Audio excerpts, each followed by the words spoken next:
ओम अज्ञानतिमिरन्धस्य ज्ञानाञ्जनशलाकया चक्षुरुन्मिलितमेन तस्मै श्रीगुरुवे नमः। नमो विष्णुपदाय कृष्णप्रेष्ठाय भूतले श्रीमते भक्तिवेदान्त स्वामिनिति नामिने। नमस्ते सरस्वती देवे गौरवाणी प्रचारिणे निर्विशेष शून्यवादी पाश्चात्य देशतारिणे। जय श्री कृष्ण चैतन्य प्रभु नित्यानंद श्री अद्वैत गदाधर शिवासादि गौर भक्तवृंद। हरे कृष्णा कृष्णा कृष्णा हरे हरे, हरे राम राम राम हरे हरे। हरे कृष्णा कृष्णा कृष्णा हरे हरे, हरे राम राम राम हरे हरे। हरे कृष्णा कृष्णा कृष्णा हरे हरे, हरे राम राम हरे हरे। कृष्णा उपस्थित सर्वांचं स्वागत आहे आपल्या भक्ती आरती वर्गामध्ये। मी 5 मिनिटं जरा लवकर सुरू करतो आज. तर आपण पहिला अध्यायामध्ये गीतेच्या जशी आहे तशी पाहिलं की अर्जुनाची विजयाची कारणे आणि 6 प्रकारची आताताई त्याबद्दल चर्चा केली. आणि दुसऱ्या अध्यायामध्ये शरीर आणि आत्म्याचं विज्ञान भगवान श्रीकृष्णाने अर्जुनाला सांगितलं.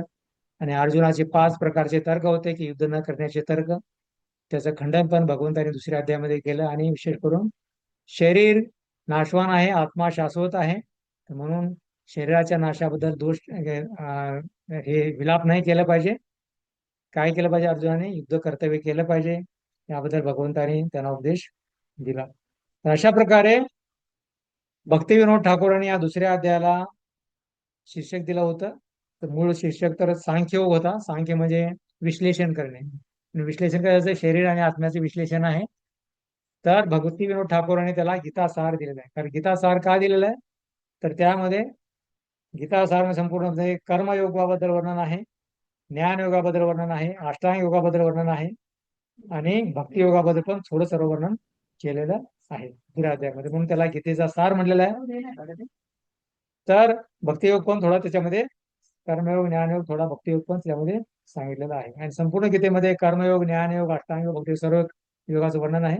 तर दुसऱ्या अध्यायामध्ये कर्मयोग ज्ञानयोग आणि भक्तियोगाबद्दल वर्णन आहे. आता दुसऱ्या अध्यायामध्ये भगवान श्रीकृष्णाने अर्जुनाला उपदेश दिल्यानंतर अं, ते स्थितप्रज्ञ व्यक्तीचे लक्षणे काय आहेत त्याच्याबद्दल पण 4 प्रश्न आहेत. तो कसा बसतो, काय करतो, कसा चालतो, कसा बोलतो, ते संपूर्ण गुणाचं वर्णन केल्यानंतर आता भगवान श्रीकृष्ण अध्याय क्रमांक 3 मध्ये कर्मयोगाबद्दल सांगतात. तर ह्याला शीर्षक आहे कर्मयोग, पण प्रभादाने त्याचं व्याख्या केलेले भगवत परायण कर्म. तर कर्मयोग म्हणजे नुसतं कर्म नाहीये, तर यांनी कर्मयोग आहे. ज्या ठिकाणी योग शब्द जोडला जातो तर त्या ठिकाणी भगवंताशी संबंधित जोडला जातो.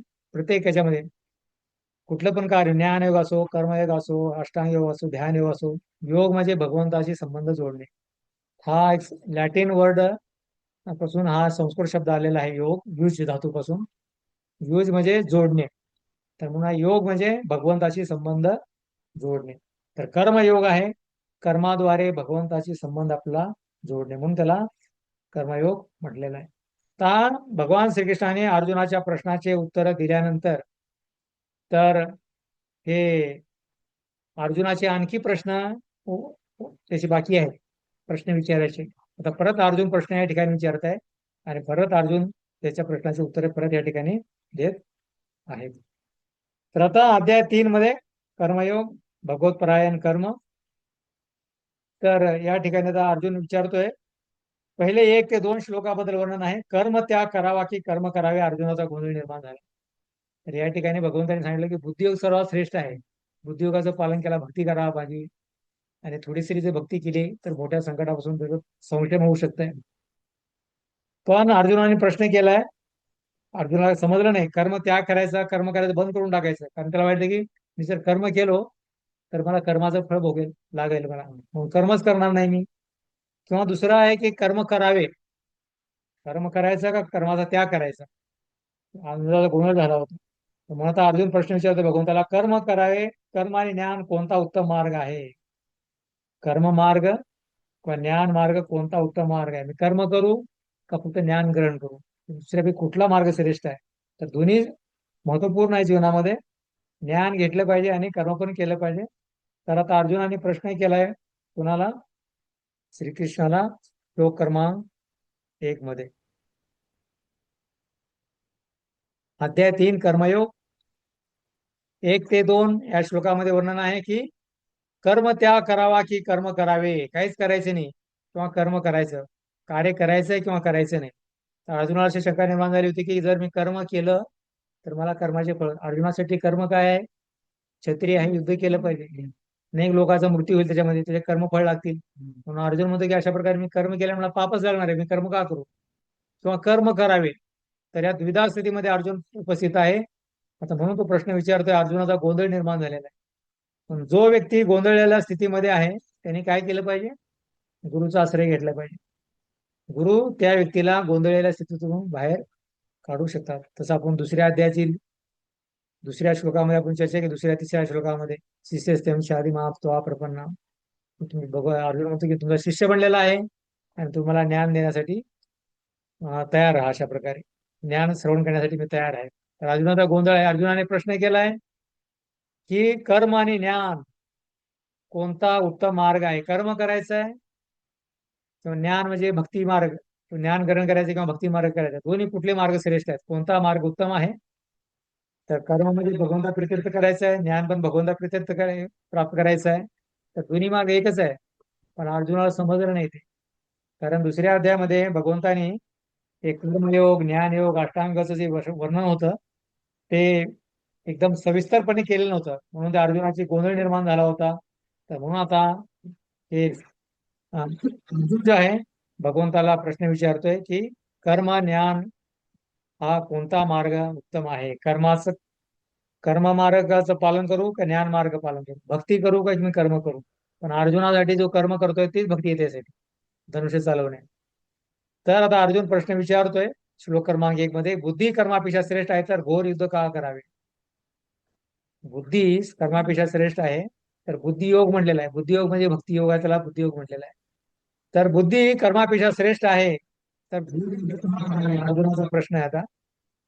अर्जुन उवाच ज्यायसी चेत कर्मणस्ते मत्ता बुद्धी जनार्दना तत्मा नियोजयशीष केशवा. असा भाषांतर मात्र. अर्जुन म्हणाला, हे जनार्दन, हे केशव, जर तुम्हाला वाटते की बुद्धी ही सकाम कर्मापेक्षा श्रेष्ठ आहे तर तुम्ही मला या घोर युद्धात गुंतण्याचा आग्रह का करीत आहात? तर या ठिकाणी बस एवढंच आहे. तर हा अर्जुन प्रश्न विचारला भगवंताला, जनार्दन, केशव, तुम्हाला वाटते की बुद्धी सकाम कर्मापेक्षा श्रेष्ठ आहे. सकाम म्हणजे फळाच्या अपेक्षेने कार्य करणे, त्याच्यापेक्षा बुद्धियोग म्हणजे भक्तियोग सर्वात श्रेष्ठ आहे. तर मी काय करेन? फक्त भक्तीच करेन, फक्त नाम जपच करत राहीन दिवसभर, बाकी काहीच कार्य करणार नाही मी. अर्जुनाला वाटलं की भक्ती म्हणजे निष्क्रिय आहे, काही कार्य करायचे नाही, कर्म लागणार नाही, फळ लागणार नाही, काही नाही. पण भक्तियोग म्हणजे सक्रिय आहे, निष्क्रिय नाही. तर म्हणून भगवद्गीतेच्या दुसऱ्या अध्यायातील 49व्या श्लोकामध्ये हा श्लोक आला होता की दूरेन. दुसऱ्या अध्यायातील 49वा श्लोक.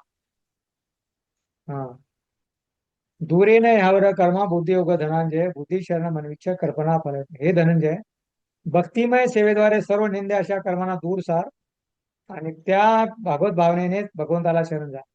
जे आपल्या कर्मफलाचा उपभोग घेऊ इच्छितात तेच कल्पनाच आहे. तर हा श्लोक होता ज्यामध्ये की बुद्धियोग करून पाप करते दूर ठेवा. बुद्धियोग म्हणजे भक्तियोग करून, भक्ती करून भगवंताच्या आदेशाचं पालन करून आपण पाप कर्त्याला दूर ठेवू शकतो. जर भक्ती केला तर आपोआप पाप दूर होतील, भक्ती नाही केलं तर आपोआप आपण पापामध्ये सहभागी होऊ. एकच काम आहे, एक तर भोग आहे किंवा दुसरा त्याग मार्ग आहे. तर त्याग करायचा असेल, भोग मार्ग करायचा असेल तर काहीतरी त्याग करावा लागेल. म्हणून अर्जुनाने आता बुद्धियोगाला भक्तीने विवेक मांडले. बुद्धियोगाला भगवंताने भक्ती नाही तर विवेक मांडले. पण भक्ती बुद्धियोग जो काय आहे? भक्तियोग आहे. बुद्धीने केलेला भगवंताची सेवा त्याला बुद्धियोग म्हटलेला आहे, प्रयत्न. तर म्हणून अर्जुनाला समजलं की बुद्धियोग म्हणजे भक्ती नाही, तर त्याला वाटतं की काहीतरी विवेक आहे अशा प्रकारे. तर म्हणून अर्जुनाने हा प्रश्न केलेला आहे की हा बुद्धियोग श्रेष्ठ आहे का कर्मयोग श्रेष्ठ आहे, कुठलं कार्य मला केलं पाहिजे, हा याच्यामध्ये त्याने प्रश्न विचारलेला आहे. तर या ठिकाणी परत श्लोक 1 मध्ये अर्जुन म्हणतोय की जनार्दन म्हणतोय भगवंताला, जनार्दन म्हणून उद्देश प्रभू हे करतोय, संबोधतोय. तर जनार्दन शब्दाचे दोन अर्थ आहेत. जनाचं पालन करणारे आणि दुसरा आहे शत्रूचा नाश करणारे. दोन अर्थ आहेत जनार्दनाचे. भगवान जनाचे पालन करतात. परित्राणाय साधूना विनाशाचे दुष्कृताम धर्म संस्थापनार्थ आहे संभवामी योगे योगे.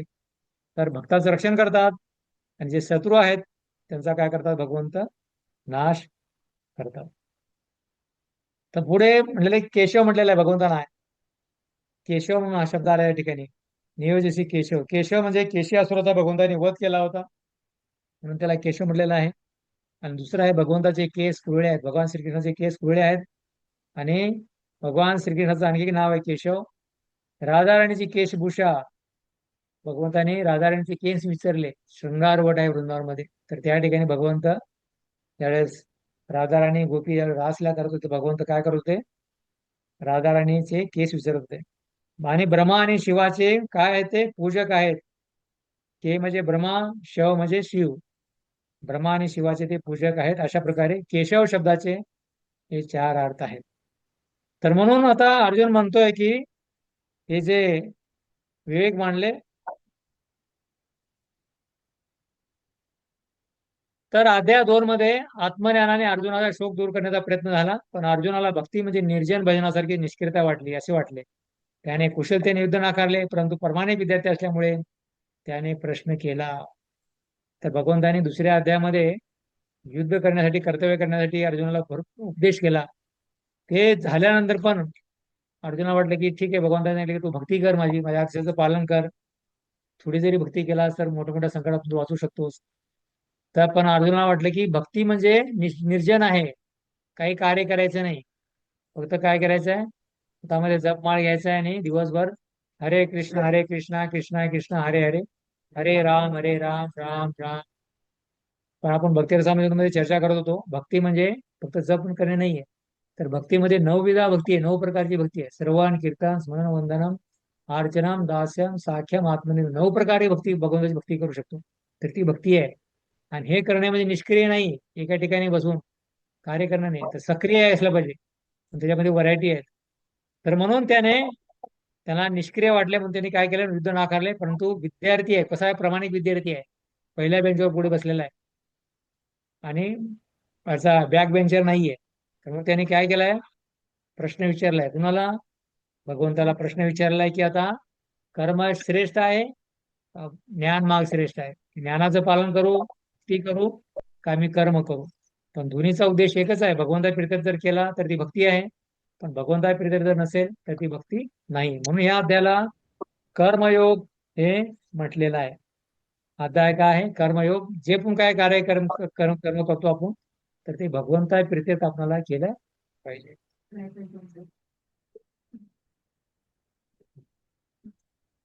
श्लोक क्रमांक 2. तर आता प्रश्न आहे अर्जुनाचा परत प्रश्न सुरू आहे त्यांचे की अत्यंत लाभकारी मार्ग कोणता. तर या ठिकाणी 2 मार्ग सांगितले त्यांनी की बुद्धियोग करू का कर्म मार्ग करू. ज्ञान मार्ग या कर्म मार्ग. ज्ञान फक्त ग्रहण करू का मी कर्म मार्ग करू कार्य करू. अशा प्रकारे कुठला मार्ग श्रेष्ठ आहे असा अर्जुनाचा प्रश्न आहे. जे ऑनलाईन मध्ये जे भक्त आहेत ते ट्रान्सलेशन वाचू शकतात भाषांतर. पण जे ऑफलाईन जे भक्त आहेत ते फक्त श्लोकाचं पाठीमागे उच्चारण करू शकतात. व्यामिश्रेणेव वाक्येन बुद्धिमोहयसीव मे तदेक वद निश्चित येनाश्रयो महापुनुया.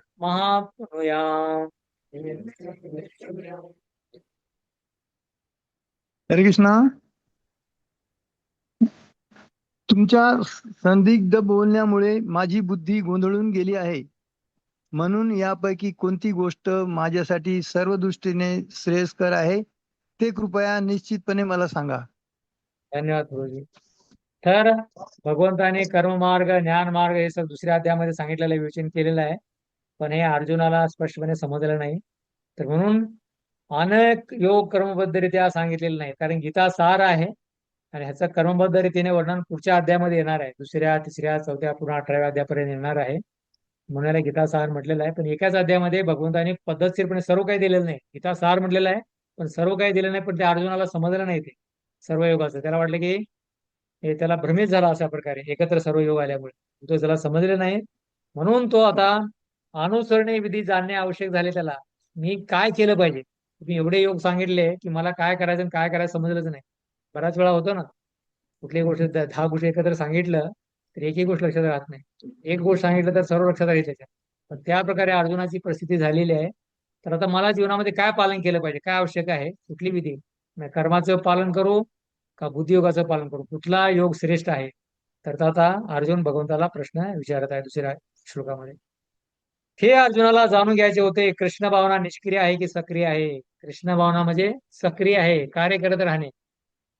नुसतं डोळे झाकून फक्त एका ठिकाणी बसून जंगलामध्ये किंवा डोंगरावर पर्वतावर किंवा नदीच्या कडेला बसून भक्ती करणे तो कृष्ण भावना नाहीये.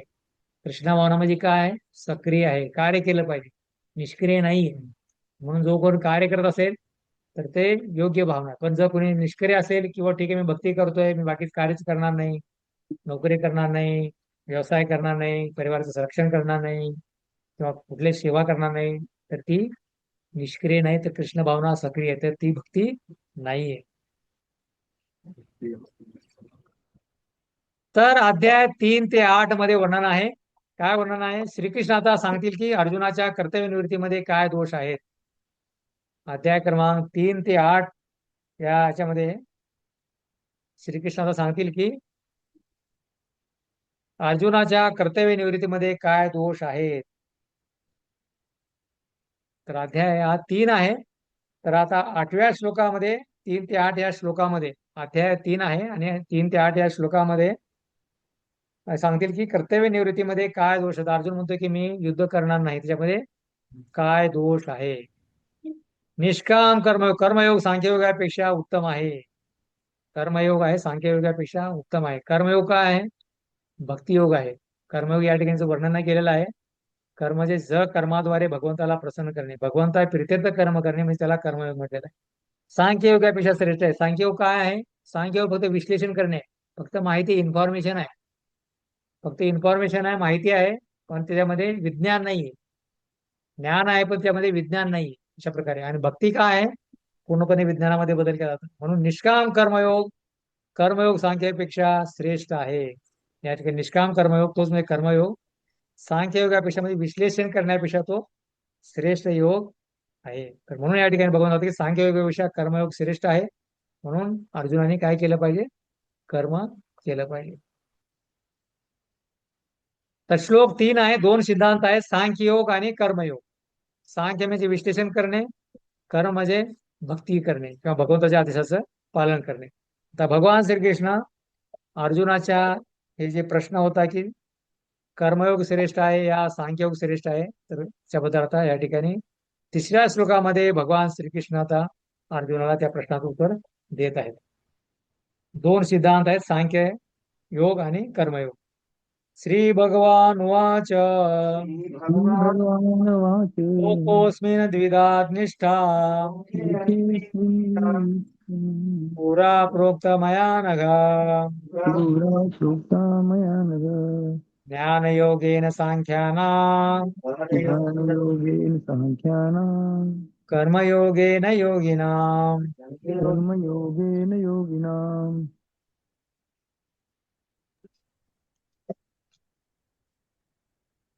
हरे कृष्ण. हा, वाचा श्री माताजी. भगवान हे निष्पाप अर्जुना, मी यापूर्वी सांगितले आहे की आत्मसाक्षात्कारासाठी प्रयत्न करणाऱ्या मनुष्याचे 2 वर्ग आहेत. काही जणांचा तात्विक तर्काद्वारे अर्थात ज्ञानयोगाद्वारे आणि इतरांचा भक्तिपूर्ण सेवेद्वारे आत्मसाक्षात्कारी होण्याकडे कल असतो. हरे कृष्ण. धन्यवाद माताजी. तर 2 प्रकारचे योग आहेत. एक आहे सांख्य योग. सांख्य म्हणजे संख्या, विश्लेषण आहे या ठिकाणी. आत्मा व भौतिक पदार्थाचे वैश्विक अध्ययन असे मायावादी लोक करतात. संपूर्ण सांख्य दर्शन अनेक प्रकारचे ऋग्वेद, सामवेद, यजुर्वेद संपूर्ण एवढं अध्ययन करतात, भक्ती करत नाहीत ते संपूर्ण. आणि हे संपूर्ण काय विश्लेषण करतात, आत्मा काय, शरीर काय, भगवान काय, संपूर्ण अध्ययन करतात, पण व्यावहारिकपणे भक्ती करत नाहीत. हे व्यावहारिक ज्ञान व तत्व जाणण्याने ज्ञानाने चिंतन करण्यासाठी आहे. हे ज्ञान जे आहे व्यावहारिक ज्ञान व तत्वज्ञानाने चिंतन करणाऱ्यासाठी आहे सांख्ययोग. व्यावहारिक ज्ञान व तत्वज्ञानाने चिंतन करण्यासाठी हा सांख्ययोग आहे. पण कर्मयोग कसा आहे? श्रीकृष्ण कृपेवर आश्रित राहून इंद्रिय निग्रह करीत भक्ती करणे. म्हणून भक्तियोग हा कर्मयोग जो आहे फक्त श्रेष्ठ आहे. कारण फक्त संशोधन करून काय समजणार, फक्त शरीर आत्म्या तत्वज्ञान करून काय समजणार. पण शरीराहून आत्मा होता आणि आत्म्याचं कर्तव्य भगवंताची भक्ती करणे, तर तो कर्मयोग आहे. आणि सांख्ययोग काय, तर शरीर काय आणि आत्मा काय याच्यामध्ये विश्लेषण फक्त त्याच्यामध्ये केलेलं आहे. विश्लेषण करून कोणाला लाभ होणार नाही. पण विश्लेषणानंतर जे काय आहे, ज्यावेळी भक्ती करू, श्रीकृष्णाच्या कृपेवर आश्रित राहून इंद्रिय निग्रह करू, तर तो आहे कर्मयोग. तर म्हणून या ठिकाणी भगवान श्रीकृष्ण सांगतात की कर्मयोग हा सर्वात श्रेष्ठ योग आहे.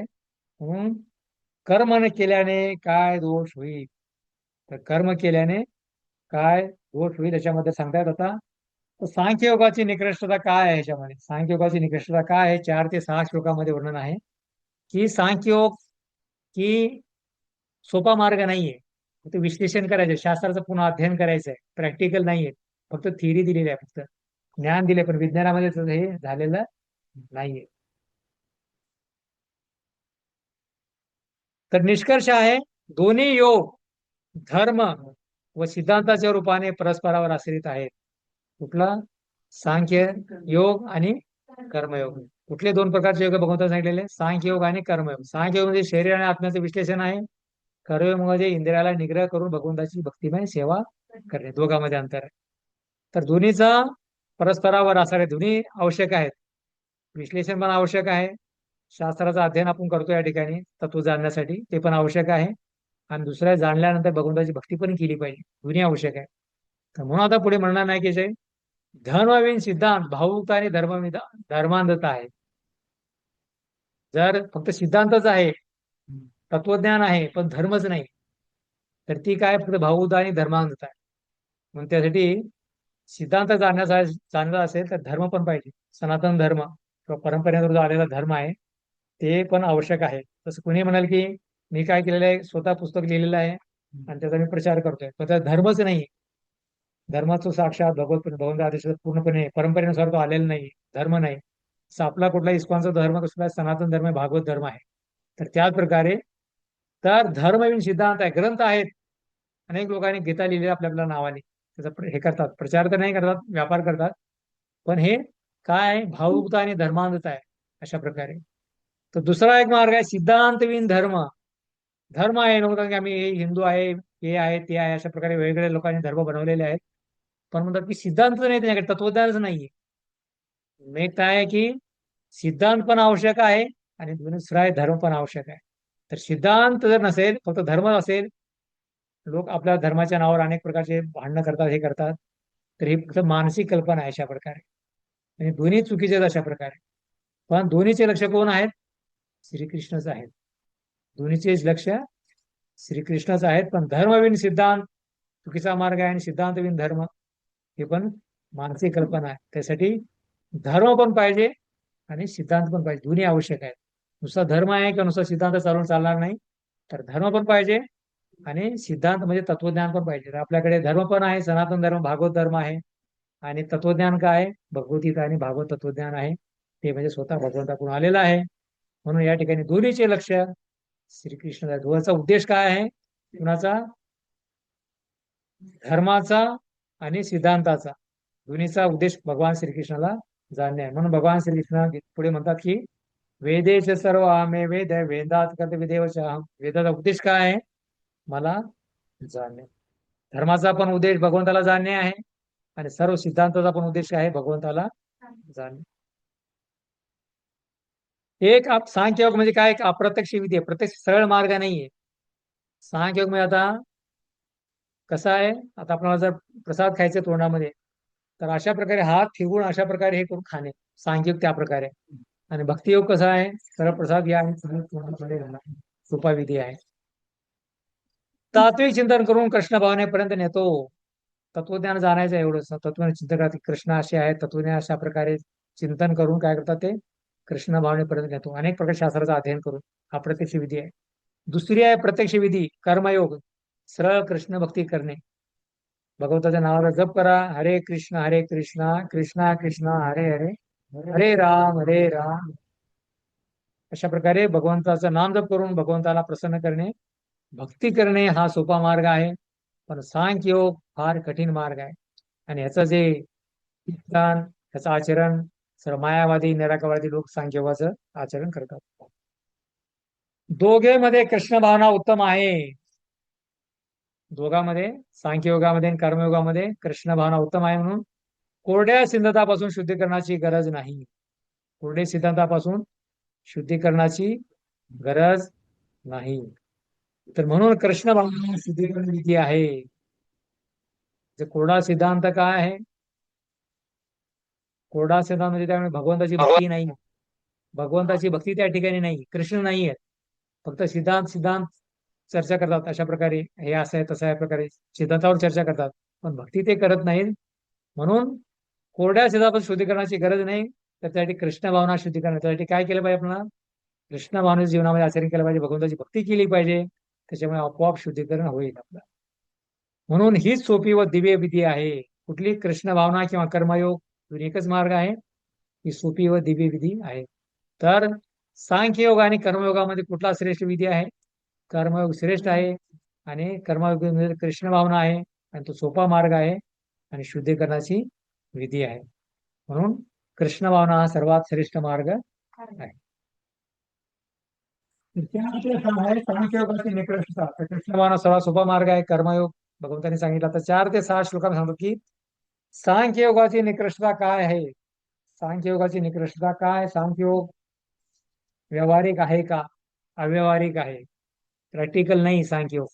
जसं मी याला चर्चा करत होतो, पिता कोण आहे समजायचं आहे. तर अनेक प्रकारचं रक्त आणलं, त्याचं टेस्ट केलं, माझा पिता कोणा शक्य आहे का? ते किंवा शेजाऱ्याला विचारू, इकडे विचारू, कोणी सांगतील का तुमचे खरे पिता आहेत?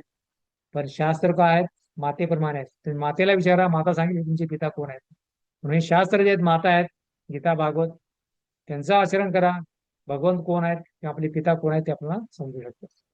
तर सांख्ययोगाची निकृष्टता, कठीण मार्ग आहे सांख्ययोग म्हणजे, तरी पण लोक पालन करायचा प्रयत्न करतात सांख्ययोगाचे. काय निकृष्टता आहे सांख्ययोगाची? श्लोक क्रमांक 4 मध्ये वर्णन आहे. सांख्ययोग अपूर्ण आहे, पूर्ण नाहीये. सांख्ययोग काय आहे? अपूर्ण आहे, पूर्ण मार्ग नाही. न कर्मणा मनारंभम नैष्कर्म्य पुरुषो श्रुते न च संन्यसना देव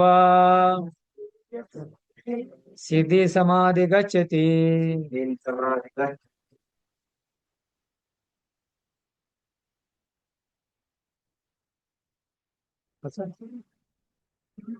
करणारे मनुष्य कर्मबंधनातून मुक्त होऊ शकत नाही. तसंच केवळ संन्यासानेही मनुष्य सिद्धी प्राप्त करू शकत नाही. सांख्ययोगाची समस्या आहे, शुद्धीकरणाशिवाय संन्यास ग्रहण करू शकत नाही. जो सांख्ययोगाचे मायावादी लोक आहे संपूर्ण, तर मग संन्यास ज्यावेळेस होतो तर ते संपूर्ण शुद्ध झालं पाहिजे. त्याला संपूर्ण कर्मणा मनसा वाचेद्वारे संपूर्ण तो कर्माद्वारे शुद्ध असला पाहिजे, मनाद्वारे वाचेद्वारे सर्व शुद्ध असतो. तर शुद्धीकरणाशिवाय संन्यास ग्रहण करू शकत नाही. समस्या आहे. पण कृष्ण भावनामध्ये आपोआप शुद्धीकरण होतं. कृष्ण भक्तीचं पालन केल्याने कृष्ण भावना पवित्र आहे. कृष्ण भावनेचं पालन केल्यामुळे 4 नियमाचं पालन, 16 माळा जप, हरे कृष्ण मंत्राचा जप केल्यामुळे आपोआप शुद्ध होतो. पण सांख्ययोगी असे म्हणतात की संन्यास घेतल्याने ते नरनारायण समान होतील, त्यांचे पतन होते. पण भक्तियोगामध्ये वैष्णव संप्रदायामध्ये संन्यास घेऊन काय करतात? ते पण भक्तीचं आहे, भक्ती करतात. असं नाही की संन्यास घेतल्यानंतर 16 माळा जप बंद करतात, 4 नियमाचं पालन तोडतात, ते नाही. ते पण त्यांना करावंच लागतं, कारण ते शुद्धीकरणाचा मार्ग आहे. पण सांख्ययोगी असे म्हणतात की संन्यास घेतल्याने काय झालं? तुम्हाला कुठल्या प्रकारचं विधिविधानाचं पालन करायची गरज नाही, साधना भक्ती करायची गरज नाही. तुम्ही काय झाला? नारायण समान झाला. नमो नारायण नमा दंडधारिण मात्रेण नमो नारायण नमा, हे सांख्ययोगात नसतात. आणि त्यावेळेस त्यांचं काय होतं? जीव कधी भगवंत बनवू शकत नाही आणि भगवंत कधी जीव बनवू शकत नाही. तर जीव ज्यावेळेस म्हणतो की मी भगवंत बनणार, मी भगवंत आहे, तर त्यावेळेस त्याचं पतन होतं. तर सांख्ययोगाची समस्या आहे की जीव म्हणतो की मी भगवंत झालो आणि अशामुळे त्याचं पतन होतं. जसं कोणी कंपनीचा हे काय आहे कर्मचारी आहे, तो म्हणला की मी कंपनीचा मालक झालो म्हणून त्याने आव्हान केलं, त्या ठिकाणी बोलला, तर त्याला लगेच काढून टाकलं जाईल भौतिक जगामध्ये. तर त्याच प्रकारे हा व्यक्ती म्हणतो की मी नारायण समान झालो, मला काही करायची गरज नाही, मीच भगवंत आहे, तुम्ही भगवंत आहे, त्यावेळेस त्यांचं पतन होतं. ही सांख्ययोगाची समस्या आहे. तर भक्तियोगाचा लाभ काय मग? सांख्ययोगाची समस्या, सांख्ययोग कठीण मार्ग आहे, व्यवहारिक आहे, प्रॅक्टिकल नाहीये. तर मग भक्तीचे लाभ काय? भक्ती करण्याचा मार्ग भगवंत मदत करतात. भगवंत काय करतात? भक्ताला मदत करतात. काय मदत करतात? भगवंत भक्ताला मदत करतात.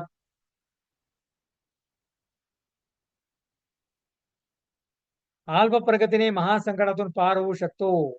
अल्प प्रगतीनेही महान मोठ्या संकटातून पार होऊ शकतो. नेहा विक्रम नशस्ते प्रत्यवायोने विद्यते स्वल्पमसे धर्मचे त्रायतो महतो भयात.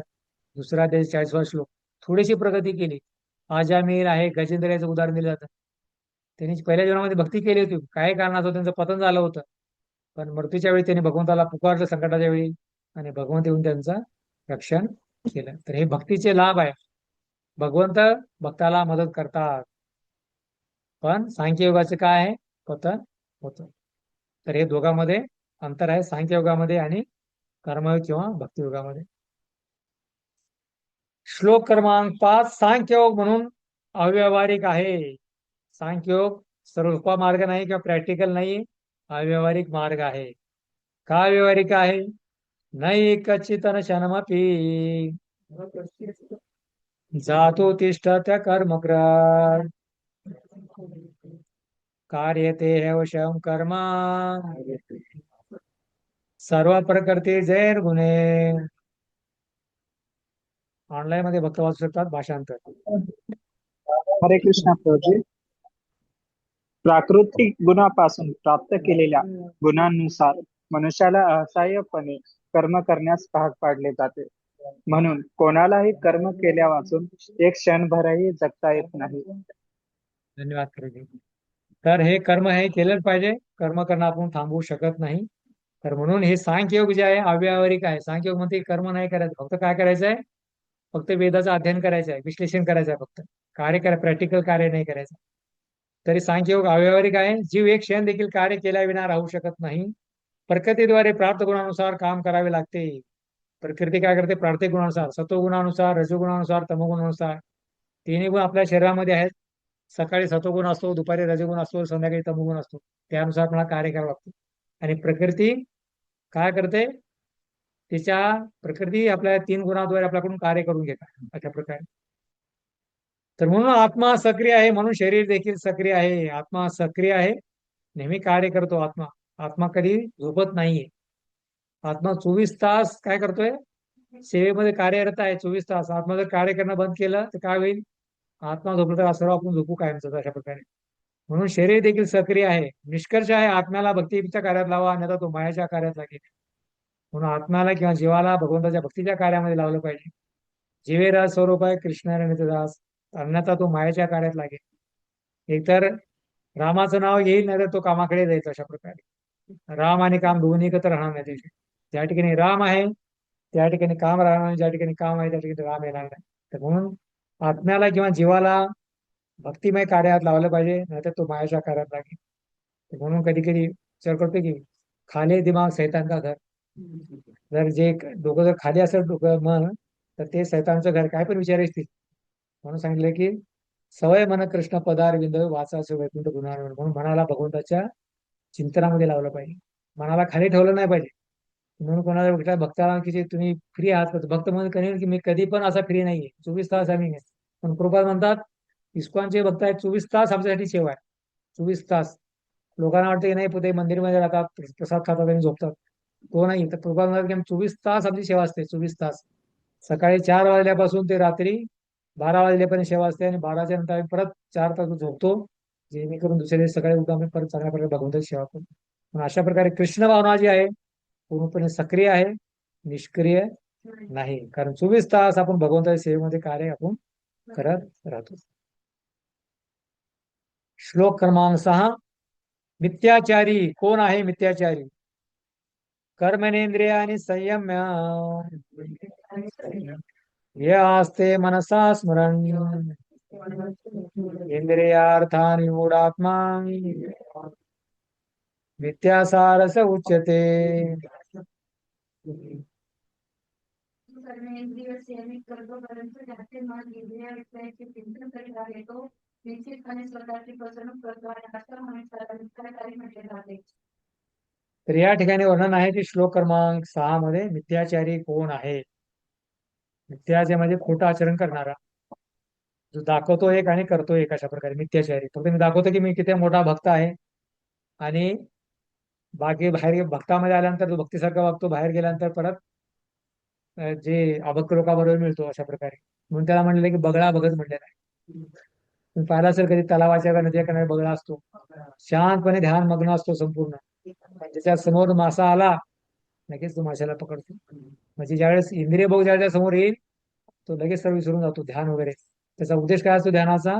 इंद्रिय भोग करणे. म्हणून त्याला म्हणलेलं आहे बगळा भगत म्हणलेला आहे, अशा प्रकारे. तर म्हणून असे अनेक प्रकारचे साधू संत म्हणता येईल, अनेक प्रकारचे योगी होऊन गेले की म्हणतात की संभोगातून समाधी भोग घेतला पाहिजे, अशा प्रकारे करतात. इंद्रियाला नियंत्रित करून विषयाचे चिंतन करीत आहेत. इंद्रियाला नियंत्रित करतात आणि विषयाचं पण चिंतन करतात, ध्यानधारणा पण करतात आणि त्या ठिकाणी भोगाची पण काय करतात ते इच्छा करतात, अशा प्रकारे. कृष्णाभावनात कार्य न करता ध्यान करण्याचे ढोंग करतो. कृष्णाभावनात कार्य न करता फक्त ध्यान करण्यात, फक्त ध्यानमग्न असतो तो. मनामध्ये इंद्रिय तृप्ती करून शुष्क सिद्धांत देणारा महादूत आहे.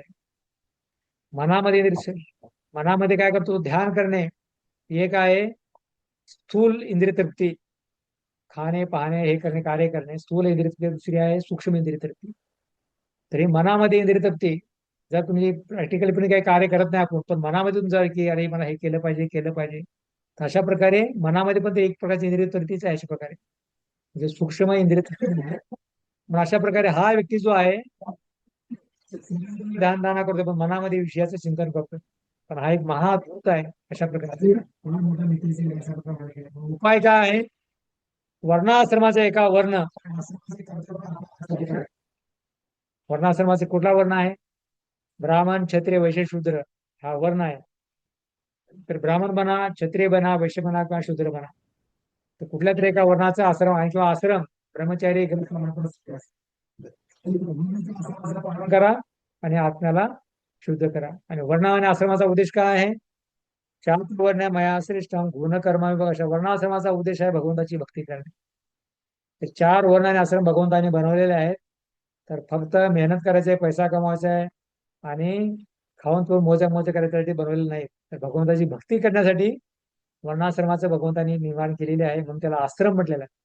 आश्रम म्हणजे त्या ठिकाणी भगवंताला स्थान दिलेलं आहे आणि भगवंताची ती भक्ती करतात, तो म्हणजे असं. श्लोक क्रमांक 7 आणि 8 कर्मयोगाची श्रेष्ठता. आता कर्मयोग कशा प्रकारे श्रेष्ठ आहे, तर या ठिकाणी आपण पाहिलं की सांख्ययोगाची निकृष्टता पाहिलं, किती कठीण मार्ग आहे. तर तुम्हाला जर प्रश्न आला की सांख्ययोग आणि कर्मयोगाबद्दल काय करा, तुलना करा, तर सांख्ययोग कसा निकृष्ट आहे आणि कर्मयोग कसा श्रेष्ठ आहे, त्याच्याबद्दल वर्णन केलं पाहिजे. कर्मयोगाची श्रेष्ठता, श्लोक क्रमांक 7.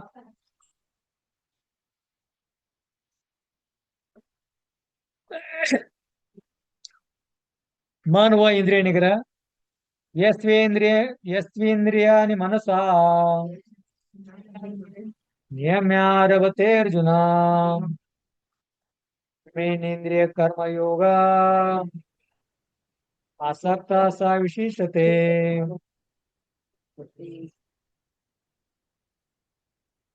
आहेत ऑनलाईन मध्ये, वाचा भाषांतर. हरे कृष्ण.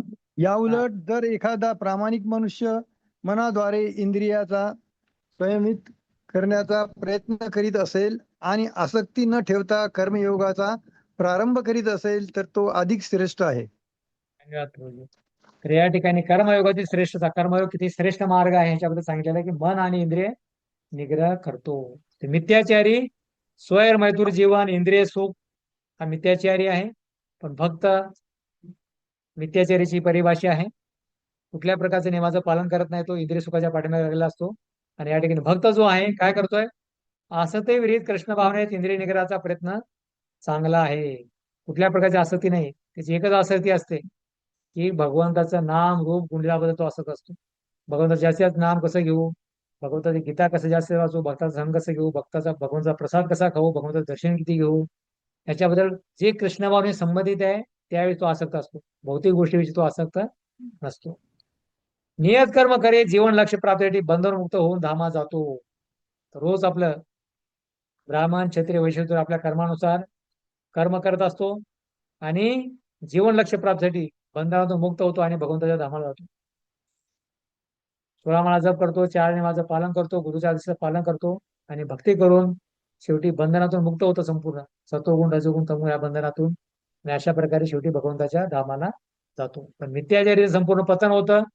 पण भक्त भक्ती करून कुठल्या प्रकारे आसक्ती न ठेवता तो भगवंताच्या धामाला तो जातो. तर म्हणून हा कर्मयोगा काय आहे, तो श्रेष्ठ मार्ग आहे.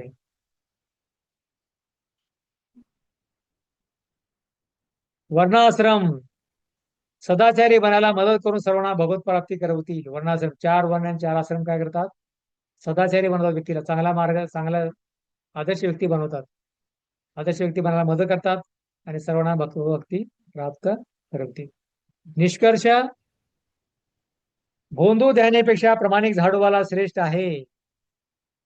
भोंदू ध्यानेपेक्षा कोण एक मोठा ध्यान योग करतोय पण मनामध्ये विषयाचं चिंतन, विषयभोवात चिंतन करतोय, तर त्याच्यापेक्षा प्रामाणिक झाडूवाला, रस्त्यावर झाडूवाला जो आहे त्यांच्यापेक्षा श्रेष्ठ आहे. तो काय करतोय, फक्त रस्ता साफ करतोय पण त्याच्यामध्ये कुठल्या प्रकारचं कपट नाहीये, मिथ्याचारी नाही, तो प्रामाणिक आहे. तर एकदा नारद मुनी छोटीशी कथा आहे, कशा प्रकारे पृथ्वीवर भ्रमण करत होते, तर त्यांना एक मोठा विद्वान ब्राह्मण भेटला आणि त्यांनी नारद मुनीला विचारले की नारद मुनी, की तुम्ही भगवंताला विचारा की मी तुमच्या धामाला कधी येईन, भगवंताच्या धामाला. पूर्ण वेदाचं पठण केलं होतं त्यांनी संपूर्ण. तर ठीक आहे म्हणले नारद मुनी, विचारतो म्हणले. नंतर दुसऱ्या गेल्यानंतर जो चांभार होता त्याने पण नारद मुनीला विचारलं की विचारा भगवंताला की मी कधी तुमच्या धामाला येईल. नारद मुनी गेले, भगवंताला विचारून परत आले. त्यावेळेस त्या ब्राह्मणाने त्याला विचारलं, नारद मुनीला, की विचारलं का तुम्ही भगवंताला की मी कधी येणार तुमच्या धामाला. नारद मुनी सांगितलं की तुला अनेक जन्म लागतील. तर तो हसू लागला, खोट्या आहे म्हणा तुम्ही, तुम्ही गेलाच नाही म्हणा भगवंताच्या धामाकडे. मी तर एवढं वेदाचं पठण केलेलं आहे, सर्व केलेलं आहे, सर्व माझं भक्तिशास्त्री झाले आहे, भक्तियोग झाले, सर्व काही सर्व पठण केलेलं आहे, मी सर्व झालेलं आहे. मी कसं काय शिकणार असं नाही, असं विश्वास नव्हता त्याच्यापर्यंत. मग नारद मुनी तिथून थोडं पुढे गेले तर चांभार भेटला. चांभारने विचारले की भगवान काय करत होते, म्हणजे विचारलं का. ठीक आहे, नारद मुनी सांगितलं तू याच धामामध्ये, याच जन्मामध्ये तू भगवंताच्या धामाला येशील. त्या चांभाराने विचारलं की तो आनंदित झाला अशा प्रकारे. तर त्या चांभाराने विचारलं की माझे भगवान त्यावेळेस काय करत होते, ज्यावेळेस प्रश्न विचारला त्यांना काय करतोय. तर पहिला जो ब्राह्मण होता तो म्हणला की त्याने पण प्रश्न विचारला होता की भगवान काय करत होते. नारद मुनी सांगितले सुईच्या टोकातून हत्तीला ओवत होते.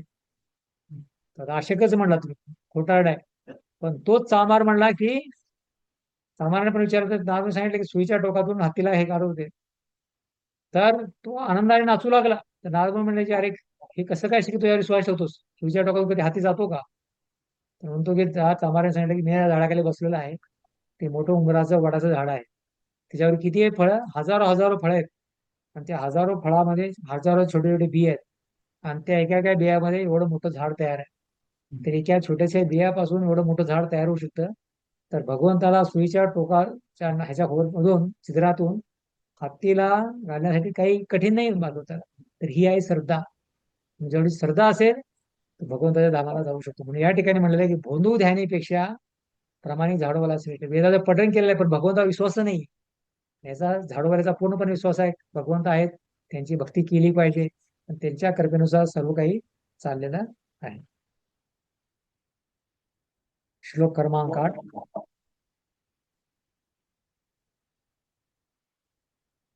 शरीर पालनासाठी कर्म करावेच लागेल. शरीर पालन करायचं आहे तर कर्म करावे लागेल. नियता कुरु कर्म त्वम कर्म ज्यायो ह्य कर्मणा शरीर यात्रा पिचते न प्रसिद्धादेत कर्मणा.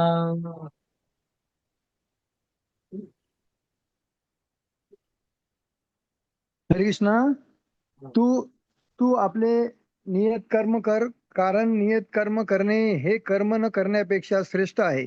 कर्म केल्यापासून मनुष्य आपल्या शरीराचाही निर्वाह करू शकत नाही. धन्यवाद गुरुजी. तर कर्म हे केलंच पाहिजे. तर म्हणून भगवान श्रीकृष्ण अर्जुना म्हणतात की तुला काय केलं पाहिजे, नियत कर्म हे तुला केलं पाहिजे. तर कर्म न करण्यापेक्षा कर्म करणं श्रेष्ठ आहे. कर्म न करण्यापेक्षा श्रेष्ठ आहे. काय श्रेष्ठ आहे, कर्म नियत कर्म करणे कर्म न करण्यापेक्षा श्रेष्ठ आहे. तर ती कोणी व्यक्ती म्हणाली की ठीक आहे, मी कर्म केल्याने मला काय होईल, पाप लागेल, अशा प्रकारे हे होईल. पण ठीक आहे, पाप लागलं तरी चालेल, पण तुला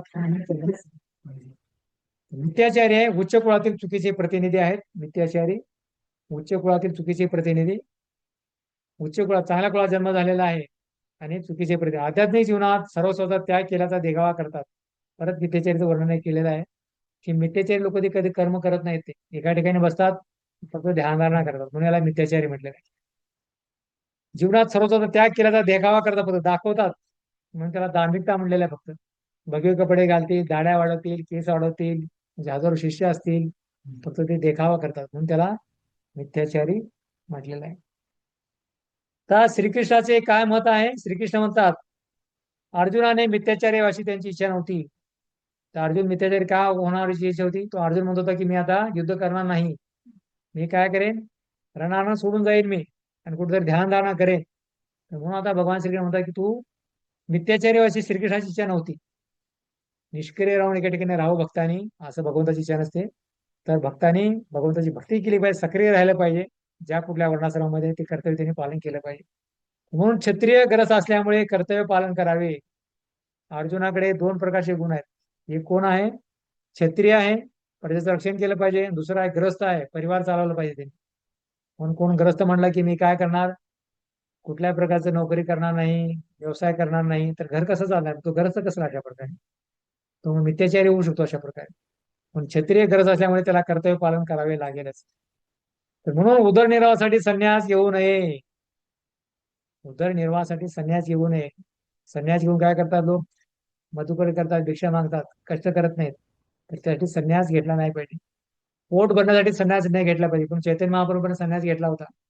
चैतन्य महाप्रभूने संन्यास घेतला, फक्त मधुकरी मागून उपजीविका भागवण्यासाठी चैतन्य महाप्रभू संन्यास घेतला नाही. किंवा इस्कॉनमध्ये पण संन्यासी आहेत, त्यांचा संन्यासा उद्देश हा नाहीये पैसा कमवणे आहे किंवा बँक बॅलन्स करणे आहे किंवा रोटी खाणे, हा उद्देश नाहीये. तर प्रचारासाठी, दुसऱ्या जीवाचा उद्धार करण्यासाठी ते संन्यास घेतात. शरीर पालन करण्यासाठी तरी काम करावे लागेल. शरीर पालन करायचं आहे, रोटी कपडा मकान, तर त्यासाठी काय करायला आपल्याला काम करावे लागेल, म्हणजे कर्म करावेच लागेल आपल्याला. काम सोडून इतरावर अवलंबून जीवित राहण्याचा प्रयत्न करू नये.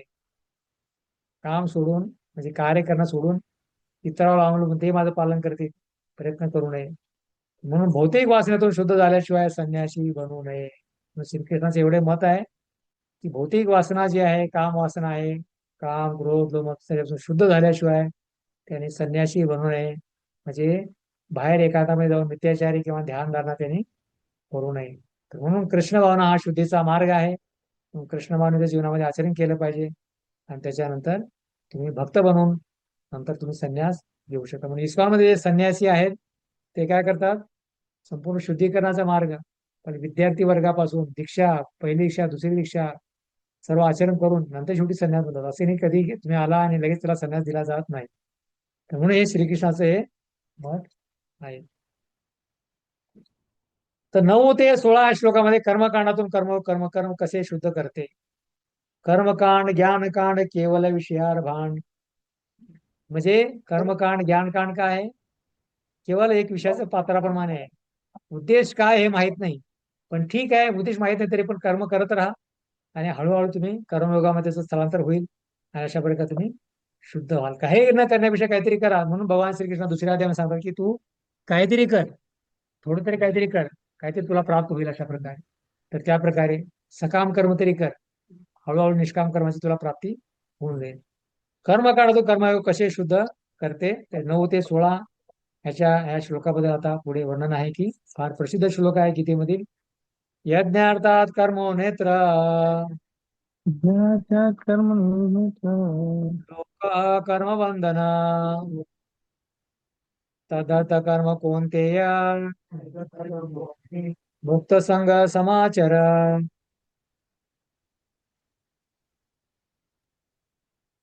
हरे कृष्ण कवी दंड प्रणाम. जड प्रणाम. श्री विष्णू प्रित्यर्थ यज्ञ म्हणून कर्म केले अन्यथा कर्म या भौतिक जगामध्ये बंधनात कारणीभूत ठरते. या तू आपल्या संतोषार्थ तू सदैव कर्म होशील. हरे कृष्ण. कर्मातून बंधन येते, मग कर्मातून मुक्ती कशी मिळेल? प्रत्येक कर्माचं एक बंधन असतंय. सत्वगुणाचं बंधन आहे, रजोगुणाचं बंधन आहे, तमोगुणाचं बंधन आहे. तर मग कर्मातून मुक्ती कशी मिळेल? कर्म केल्याने बंधन होत आहे, बांधला गेला जातो आपण. तर म्हणून त्याच्यातून मुक्ती प्राप्त करायची तर कशी मिळेल? या ठिकाणी सांगतात कर्म तेच करायचं आहे. त्यातून बंधनमुक्त होण्यासाठी कुठलं कर्म केलं पाहिजे? कर्म म्हणजे विष्णू प्रीत्यर्थ केल्याने मुक्ती प्राप्त होईल. यज्ञार्थात कर्म तर लोक कर्म बंधन. केवळ भगवंता प्रीत्यर्थ कर्म केलं पाहिजे. जे पण काय आपण कार्य करतो, खातो, बोलतो, चालतो, ते काय भगवंता प्रीत्यर्थ केलं पाहिजे. तर ते केल्याने मुक्ती म्हणजे भगवंताची भक्ती आपल्याला प्राप्त होईल. स्वार्थासाठी केल्याने कर्मबंधन होईल. हे काय भगवंताची भक्ती आहे, दुसरा आहे स्वार्थ आहे. भगवंता प्रीत्यर्थ कर्म केल्याने मुक्ती प्राप्त होईल आणि स्वार्थासाठी केल्याने कर्मबंधन प्राप्त होईल. कर्मबंधन स्वार्थासाठी केल्याने कर्माचे बंधन लागेल. सत्वगुण आहे, रजोगुण आहे, तमोगुण आहे, 3 प्रकारचे वेगवेगळे बंधन आहेत. तर स्वार्थासाठी केल्याने की हे मी कर्म करणार, या कर्माचं फळ मीच भोगणार, ते बंधन येणार.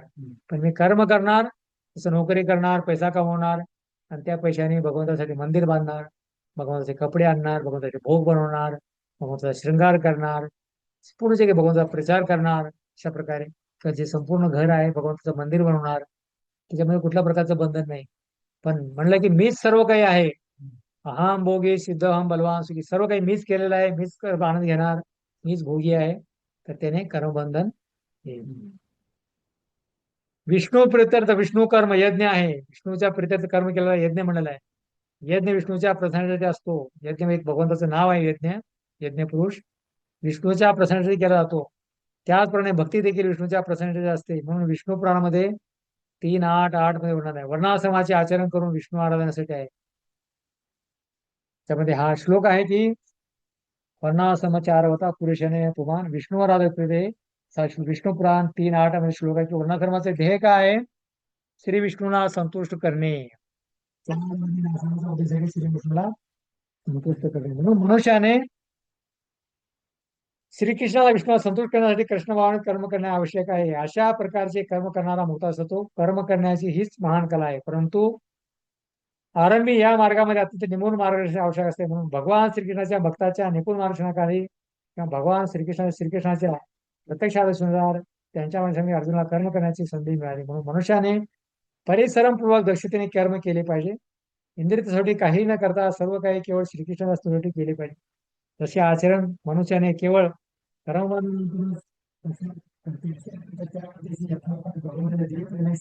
होते.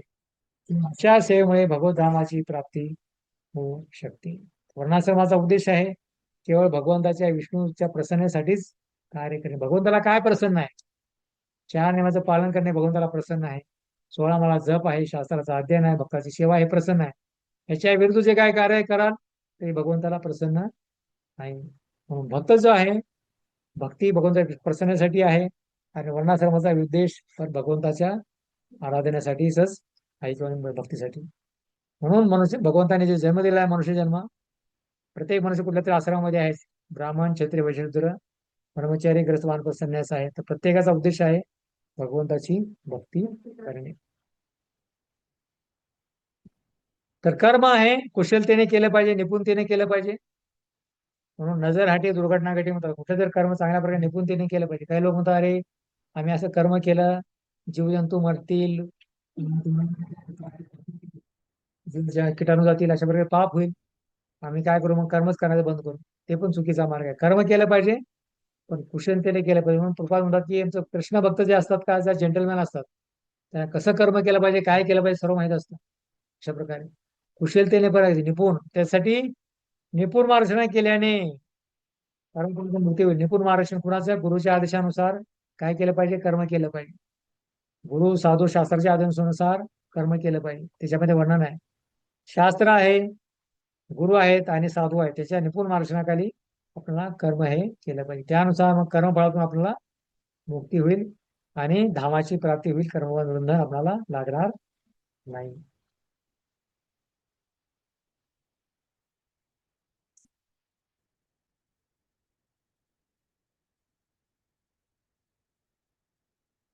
दहा ते 16 आहेत योगाची क्रमशः प्रगती. योगाची कर्मशः प्रगती, जो कर्मयोग आहे त्याची कर्मशः प्रगती, पहिल्या स्टेपासून दुसऱ्या स्टेज पण अशा प्रकारे कसा जातो त्याच्याबद्दल आता वर्णन या ठिकाणी केलेलं आहे. श्लोक क्रमांक 10. यज्ञ वरदान देतो, वैदिक कर्मकांड. सहयज्ञ प्रजा सृष्ट्वा पुरोवाच प्रजापती अनेन परस्सा विश्वध्वम् मेषवोऽस्ति त्वकष्टकामधू.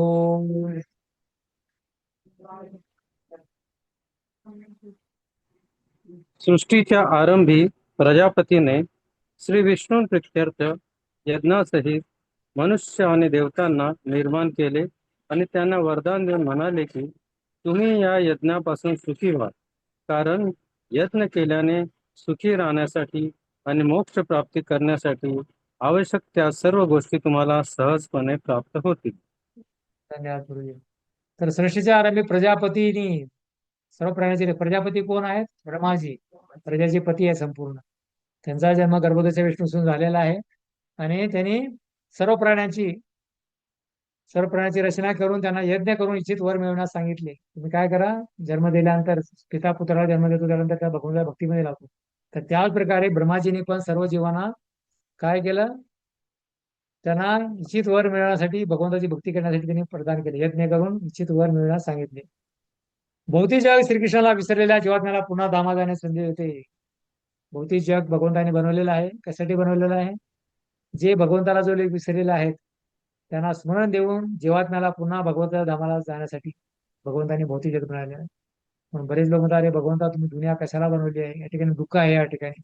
पण भगवंताने भौतिक जग बनवलेलं आहे की सर्व आपण भगवंताला विसरलेलो आहोत, म्हणून त्या जीवात्म्याला परत भगवंताबद्दल स्मरण करून देऊन पुन्हा भगवंताच्या धामाला जाण्याची संधी प्राप्त करणे. त्यामुळे ह्या भौतिक जगाचा उद्देश भगवंताने ह्यासाठी भौतिक जगत बनवलेलं आहे. वैदिक तत्वे ह्यासाठी पोषक असतात. ह्यासाठी मदत काय करतात? वैदिक तत्व गीता भागवत आपल्याला मदत करतात. यासाठी भगवंताच्या धामाला जाण्यासाठी संधी प्राप्त करून आपल्याला हे गीता भागवत आपल्याला मदत करतात. विष्णू कोण आहेत? विष्णू कोण आहेत या ठिकाणी वर्णन आहे की भगवद्गीतेच्या 15व्या अध्यायातील 15व्या श्लोकामध्ये वर्णन आहे की वेदेचे सर्व आम्ही वेद वेदांत कर्त विधेयच्या सर्वस्य चार देशनिष्ठो मत स्मृती ज्ञान अपोहनच. तर की या ठिकाणी म्हटलेलं आहे की वेदाचा उद्देश काय आहे? वेदाचा उद्देश आहे भगवंताला जाणे. वेदेचे सर्व आम्ही वेदांत कर्त विधेयच्या, वेदाचा उद्देश आहे भगवंताला जाणे. श्रीमद भागवतच्या दुसऱ्या अध्यायातील स्कंद 44 अध्यायातील 20व्या श्लोकामध्ये वर्णन आहे की विष्णू म्हणजे कोण आहेत? श्रीयपती यज्ञपती प्रजापती धेयपती लोकपती धेनापती पतीर्गतीच्या धन कृष्ण व कृष्णी सात्वता पती प्रसिद्धता मे भगवान सात्वता पती. भगवान विष्णू हे प्रजापती आहेत. ते सर्व प्राणी मात्राचे सर्व जगताचे सर्व सुंदर वस्तूचे पती आहेत आणि प्रत्येकाचे रक्षण करतायत. श्री विष्णूच्या संतोषासाठी यज्ञ कसे करावे हे बद्ध जीवनात शिकवण्यासाठी म्हणून भगवंतांनी या सृष्टीची निर्मिती केली. त्यामुळे या भौतिक जगतात असताना ते चिंताविरहित सुखी जीवन व्यतीत करू शकतील आणि वर्तमान भौतिक शरीराच्या विनाशानंतर भगवंतामध्ये प्रवेश करू शकतील. तर भगवान विष्णू पती आहेत, सर्वांचे पती आहेत भगवंत. या ठिकाणी तिरुपती आहेत, आलोपती, होमिओपॅथी, जे काही सर्वांचे पती भगवंत या ठिकाणी. श्रीपती लक्ष्मीपती आहेत, यज्ञपती यज्ञाचे पती, प्रजापती ब्रह्मदेवाचे पती, ध्येयपती बुद्धीचे पती आहेत, बुद्धी लोकपती आहे, सर्व लोकांचे पती आहेत, धरापती पृथ्वीचे पती आहेत, वृष्णीपती आणि सात्वता म्हणजे सर्वांचे पालन करतात. अशा प्रकारे हे 8 हे संपूर्ण कोण आहेत? विष्णू आहेत. सर्वांचे पालन करता कोण आहेत? विष्णू. तर हे विष्णूची परिभाषा आहेत. विष्णू हे संपूर्ण कोण कोण आहेत? म्हणून वेद जीवांचे स्वामी विष्णू आहेत. वेदामध्ये वर्णन आहे सर्व जीवाचे स्वामी विष्णू आहेत आणि जीव भगवंताचे सेवक आहेत. हा, सात्वतापदी रक्षण करणारे रक्षण करते आहे ना, प्रत्येकाचे रक्षण करते आहे त्या ठिकाणी. सात्वतापदी रक्षण करते. एक भक्त पण आहेत सात्वतापदी म्हणून. हा, तर ते भगवान, भगवंताचं नाव आहे. भगवंत रक्षण करतात, आपलं रक्षण करतात, जन्म पण देतात, जन्म दिल्यानंतर आपलं पालन पोषण पण करतात. भगवंत रक्षण करतात, अशा प्रकारे पालन पण करतात आणि रक्षण पण करतात. सर्व कार्य झाले विष्णू, आणि विष्णूचे मुळ आहे म्हणजे भगवान श्रीकृष्ण आणि विष्णू मध्ये काही अंतर नाही. तर ते भगवंत आपले संपूर्ण रक्षण करते आहेत.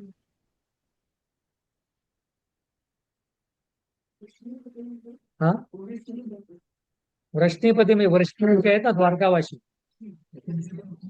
श्रीकृष्णच आहेत ना. वंश, वृष्णी आणि यदुवंश, अशा प्रकारे यज्ञामुळे जीव कृष्णाभावनाबाईत होतो. सर्व यज्ञाचे मूळ कोण आहेत? भगवान विष्णू आहेत. विष्णू प्रित्यर्थ यज्ञ केला पाहिजे. यज्ञार्थात कर्म नैत्र लोक कर्म बंधन. भगवंत विष्णू प्रित्यर्थ यज्ञ केलं पाहिजे, त्यांच्यावर कर्म नाही केलं तर बंधनामध्ये अडतो. यज्ञामुळे जीव कृष्णाभावनाबाईत होतो. भगवंताची भक्ती केल्यामुळे तो कृष्णाभावनाबाईत होतो. म्हणून कलियुगात संकीर्तन यज्ञ शास्त्र संमत आहे, त्याचा प्रारंभ चैतन्य महाप्रभूने केलेला आहे. म्हणून कलियुगाने सांगितलं की यज्ञ केलेला आहे शंकर. करते द्याय तो विष्णू तरताय तो मते द्वापरी परिचया कलोतदारी संकीर्तन. म्हणून कलियुगामध्ये संकीर्तन यज्ञ सांगितलेला आहे आणि शास्त्र संमत आहे. आणि ते कोण दिलेलं आहे? चैतन्य महाप्रभूने स्वतः श्रीकृष्णाने त्याचा हे केलेला आहे. शास्त्र प्रमाण काय आहे? श्रीमद भागवतम 11 स्कंद 5वा अध्याय आणि 32वा श्लोक. कृष्ण वर्णम तिशा कृष्णम सांगोपांगास परिषदम वा यज्ञ संकीर्तन प्राहे यंती सुमेधशा. या कलियुगामध्ये जे वास्तविक बुद्धिमान लोक आहेत ते पार्षदासहित अवतरित होणाऱ्या भगवंताचे संकीर्तन यज्ञ करून पूजन करतील. वैदिक शास्त्रामध्ये सांगण्यात आलेले इतर यज्ञ करणे या कलियुगात साध्य नाही. पण भगवद्गीतेत 9व्या अध्यायातील 14 श्लोकात सांगितल्याप्रमाणे संकीर्तन यज्ञ हा सर्व सिद्धी करता सहसाध्य आणि उदात मार्ग आहे. 9व्या श्लोकामध्ये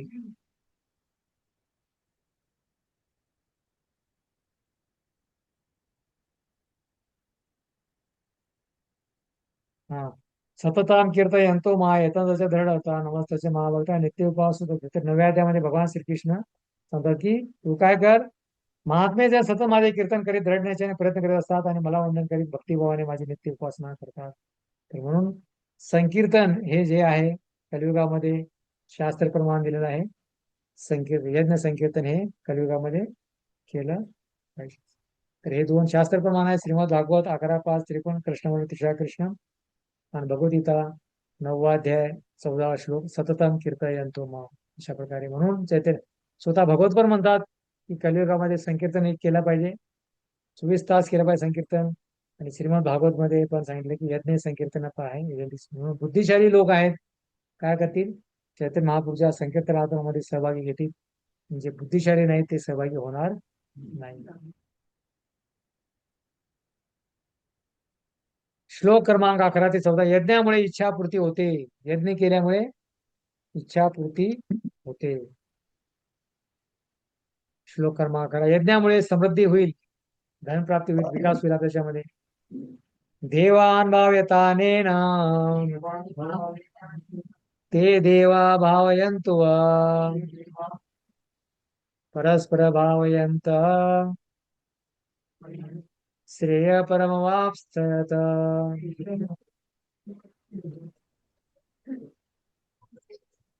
हरे कृष्णा प्रभुजी. वाचा माताजी. यज्ञाने संतुष्ट झालेल्या देवदेवता तुम्हालाही संतुष्ट करतील आणि या प्रकारे मनुष्य आणि देवदेवता यांच्यामधील परस्पर सहयोगाने सर्वांसाठी सर्वत्र समृद्धीचे साम्राज्य पसरेल. हरे कृष्णा. तर या ठिकाणी सांगितलेलं आहे की यज्ञाद्वारे, यज्ञाचे काय फलश्रुती आहे, यज्ञाने काय प्राप्त होते. हा यज्ञ जे आहे योगाची क्रमशः प्रगती, योगाची पायरी म्हटलेल्या या ठिकाणी. तर यज्ञामुळे इच्छापूर्ती होते, समृद्धी होईल. यज्ञ केल्यामुळे, संकीर्तन यज्ञ केल्यामुळे काय होतील? देवता यज्ञाद्वारे प्रसन्न होऊन वर देतील. देवता काय होतील? यज्ञाद्वारे प्रसन्न होतील आणि काय करतील? आपल्याला वरदान प्रदान करतील. अनेक अनेक देवता आहेत, त्यांना प्रसन्न केल्यामुळे ते वायूची देवता आहेत, वर्षाचे देवता आहेत, सूर्य देवता आहेत, चंद्र देवता आहेत, अनेक अनेक देवता आहेत. तेहतीस कोटी देवते यज्ञ केल्याने काय होतील? देवता प्रसन्न होतात. देवता प्रसन्न झाल्यानंतर आपल्याला काय होतील? ते वरदान प्रदान करतील. म्हणून भौतिक कार्यातील अधिकार प्राप्त प्रशासक देवतांचे स्थिती काय आहे? कुठल्या पोस्टवर आहे देवता? तर भौतिक अधिकार प्राप्त प्रशासक व्यक्ती आहेत. जसं महाराष्ट्र सरकार आहे त्यामुळे अनेक प्रकारचे मुख्यमंत्री, वित्तमंत्री, अर्थमंत्री, अनेक प्रकारचे मंत्री आहेत. तर त्याच प्रकारे देवता जे आहेत भगवंताच्या कार्यातील एक सहभागी अधिकार प्राप्त प्रशासक आहेत व्यक्ती. तर म्हणून शरीर पालनासाठी वायू, प्रकाश, पाणी देतात. शरीर पालनासाठी हवा देतात, प्रकाश देतात आणि पाणी काय देतात, हे संपूर्ण देवी देवता प्रदान करतात. भगवंताचे विविध अंग आहेत. देवदेवता कोण आहेत? भगवंताचे विविध अवयवाप्रमाणे आहेत. जसं आपले शरीर चालण्यासाठी हात, पाय, कान, नाक, डोळा, जिव्हा, त्वचा असतात, त्याच प्रकारे भगवंताची सृष्टी निर्मिती केली भगवंताने, ती चालवण्यासाठी यांची फार आवश्यकता आहे. तर हे भगवंताचे एक विविध अंग आहेत शरीराच्या अंगाप्रमाणे. त्यांची प्रसन्नता अप्रसन्नता बनवानी संपन्न केलेल्या यज्ञावर आधारित आहे. तर ते प्रसन्न असतील किंवा अप्रसन्न असतील, तर मानव ज्या प्रकारे कार्य करतील हे केलेल्या यज्ञावर आधारित आहेत. म्हणून देवता प्रित्यर्थ यज्ञ केला तर देवता प्रसन्न होतील. देवता प्रित्यर्थ यज्ञ नाही केला तर देवता प्रसन्न अप्रसन्न होतील.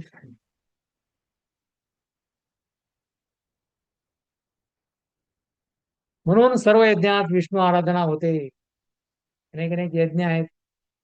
हे अनेक द्रव्ययज्ञ आहे, तपोयज्ञ, ज्ञान यज्ञ, ध्यान यज्ञ, अनेक प्रकारचे यज्ञ आहेत.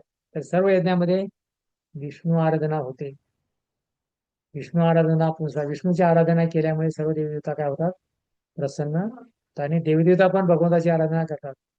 आणि म्हणून भगवान शिव म्हणतात, आराधना सर्वेशा विष्णू आराधना परम मुक्तिदाता प्रदेशा विष्णूवरील संशय. तर सुभाषजी म्हणतात की मुक्ती प्रदान करणारे केवळ भगवान विष्णू आहेत. की सर्व आराधनेमध्ये भगवान विष्णूची आराधना सर्वात श्रेष्ठ मार्ग आहे.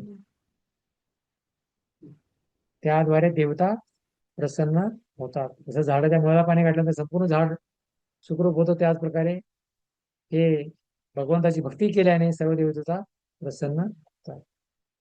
वेदामध्ये वर्णन आहे, आहार शुद्धीतून सत्व शुद्धी होईल. यज्ञामुळे आहार अस्तित्व शुद्धी होईल.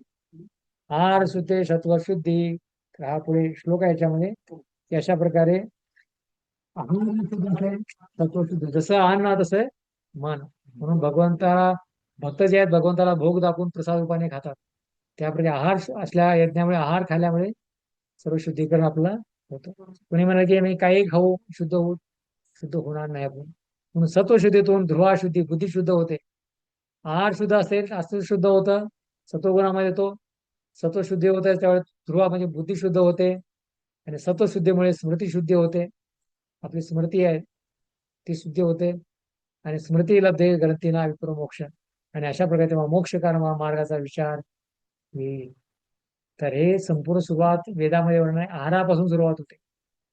जसा आपण आहार खाऊ त्या प्रकारे आपली चेतना बुद्धी सर्व काही त्याच प्रकारे कार्य होतं. अशा प्रकारे आपण बाहेरच्या जगामध्ये लोक पाहतो काय काय खातात, काय काय पितात लोक, आणि असं वाटतं की लोकांचे डोळे लाल लाल झालेले आहेत. अशा प्रकारे समजून येते की हा व्यक्ती मांस खातोय, हा व्यक्ती दारू पितोय, अशा प्रकारे लगेच समजून येतं. अशा प्रकारे पण त्यासाठी आहार फार महत्वपूर्ण आहे. म्हणून भगवंताचे भक्त आहेत काय करतात, फक्त आहारासाठी फक्त भगवंताचा प्रसादच ते सेवन करतात. प्रसादाविषयी दुसरे काही ते सेवन करत नाही, केवळ प्रसाद खातात. प्रकारे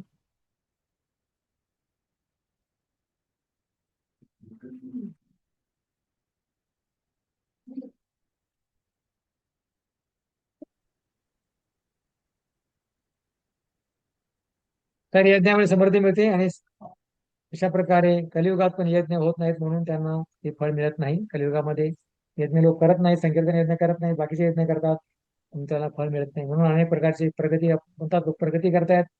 जास्त पोलीस स्टेशन आहे, जास्त हॉस्पिटल आहे, जास्त मेडिसिन दुकान आहेत. अशा प्रकारे प्रगती का होत नाही? कारण लोक कलियुगामध्ये संकीर्तन यज्ञ करतात. म्हणून सांगितलं की जे बुद्धिशाली लोक आहेत ते चैतन्य महाप्रभूच्या आंदोलनामध्ये येऊन काय करतील, ते संकीर्तन करतील.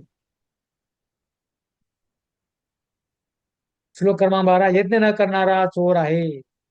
यज्ञ न करणारा चोर आहे. यज्ञ विष्णूचा प्रित्यर्थ आहे. सर्व यज्ञाचे मूळ कोण आहेत? भगवंत आहेत. मालक तेच आहेत. आपण नोकर आहोत. नोकराने स्वामीची सेवकाने स्वामीची सेवा केली पाहिजे. तर सेवक म्हणला की मीच मालक होऊन बसलो तर कसं चालणार?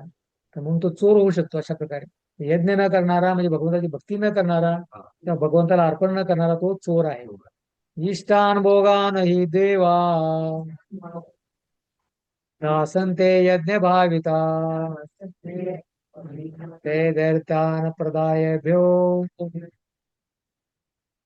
यो भूते सन एव स.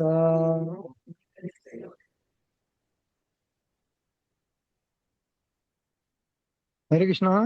हा. विविध विविध जीवनावश्यक वस्तूच्या अधिकारी असणाऱ्या देव देवता जेव्हा यज्ञ करण्यामुळे संतुष्ट होतील तेव्हा त्या तुमच्या सर्व आवश्यकता पुरवतील.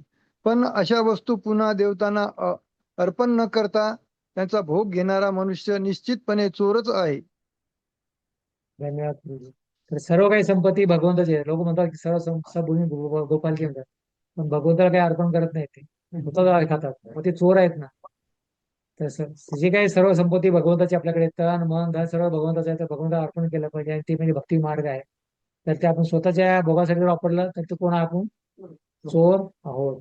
तर भगवंताने पाऊस दिलेला आहे, हवा दिलेला आहे, ऊन दिलेला आहे, सर्व काही दिलेलं आहे, त्याचं कधी आपण बिल भरत नाही. म्हणून ज्यावेळी भक्ती आपण करतो, भगवंता काहीतरी अर्पण करतो, तर ते काय भक्ती होऊ शकते. तर विविध आराधक आहेत पूजा करणारे. मांसाहारी लोक कालीची पूजा करतात. काली एक हे भगवंताची महान माता आहे. काय असं कालीचे जे गण असतात, भूत पिशाच असतात, ते सेवन करतात. आणि हे लोक मांसाहारी लोक मग ते काली प्रसाद म्हणून ते भूत पिशाच खातात, आणि अशा प्रकारे त्याची वागणूक भूत पिशासारखी होते. सतोगुणी लोक विष्णूची पूजा करतात. सतोगुणी लोक विष्णूची पूजा करतात आणि सामान्य जन पंचयज्ञ करतात. तर हे पंचयज्ञ काय आहेत, पंचोपासना काय आहेत? पंचोपासना त्याच्यामध्ये दुर्गा, शिव, कार्तिक, गणेश आणि विष्णू. ते विशेष करून मायावादी लोक शंकराचार्यांनी स्थापन केलेलं आहे हे. आणि दक्षिण भारतमध्ये कनेरी म्हणून एक ठिकाण आहे, तर त्या ठिकाणी याचं मेन हेडक्वार्टर आहे. तर हे दुर्गा देवी आहे, शिव आहे, कार्तिक, गणेश आणि विष्णू यांची पूजा करतात. तर हे आहे पंचोपासना. आणि दुसरं आहे पंचशून्य याने सांगितलेलं की पंचयज्ञ. पंचयज्ञ काय आहे? पित्र, देव, ध्रुव, अग्नी आणि चंद्र. तर अशा प्रकारे हे पंच प्रकारचे यज्ञ आहेत. तर अशा प्रकारे हे लोक काय करतात, हे यज्ञ केलं पाहिजे. तर भगवंताच्या संपत्तीचा उपयोग घेतो तोच म्हणजे चोर आहे. अशा प्रकारे लोक वेगवेगळ्या प्रकारचे काय करतात, यज्ञ करतात, मांसाहारी, सतोगुणी आणि सामान्य जन. जीवन उपयोगी वस्तू भगवंताचे प्रतिनिधी असणाऱ्या देवता देतात. सर्व काही देणाऱ्या उपयोगी वस्तू आहेत भगवंताच्या प्रतिनिधी असणाऱ्या देवतेच देतात. पण असं नाही की ते देवता स्वतंत्र आहेत. जर आपण यज्ञ करतो, देवता प्रसन्न होतात, तर त्याचं फळ जे आहे भगवंताला अर्पण केलं जातं. भगवंतांना आदेश देतात की तुम्ही काय करा, हे प्रदान करा, पाऊस पाडा, प्रकाश द्या, चंद्र द्या, सर्व द्या. भगवान आदेश देतात देवतांना. त्यावेळेस त्याच्या प्रकारे पंतप्रधान आदेश देतात मुख्यमंत्र्याला, तुम्ही प्रजेचं रक्षण करा. तर त्या प्रकारे भगवान देवी देवतांना आदेश देतात, तुम्हाला ह्या जीवाना संपूर्ण गोष्टी प्रदान करा.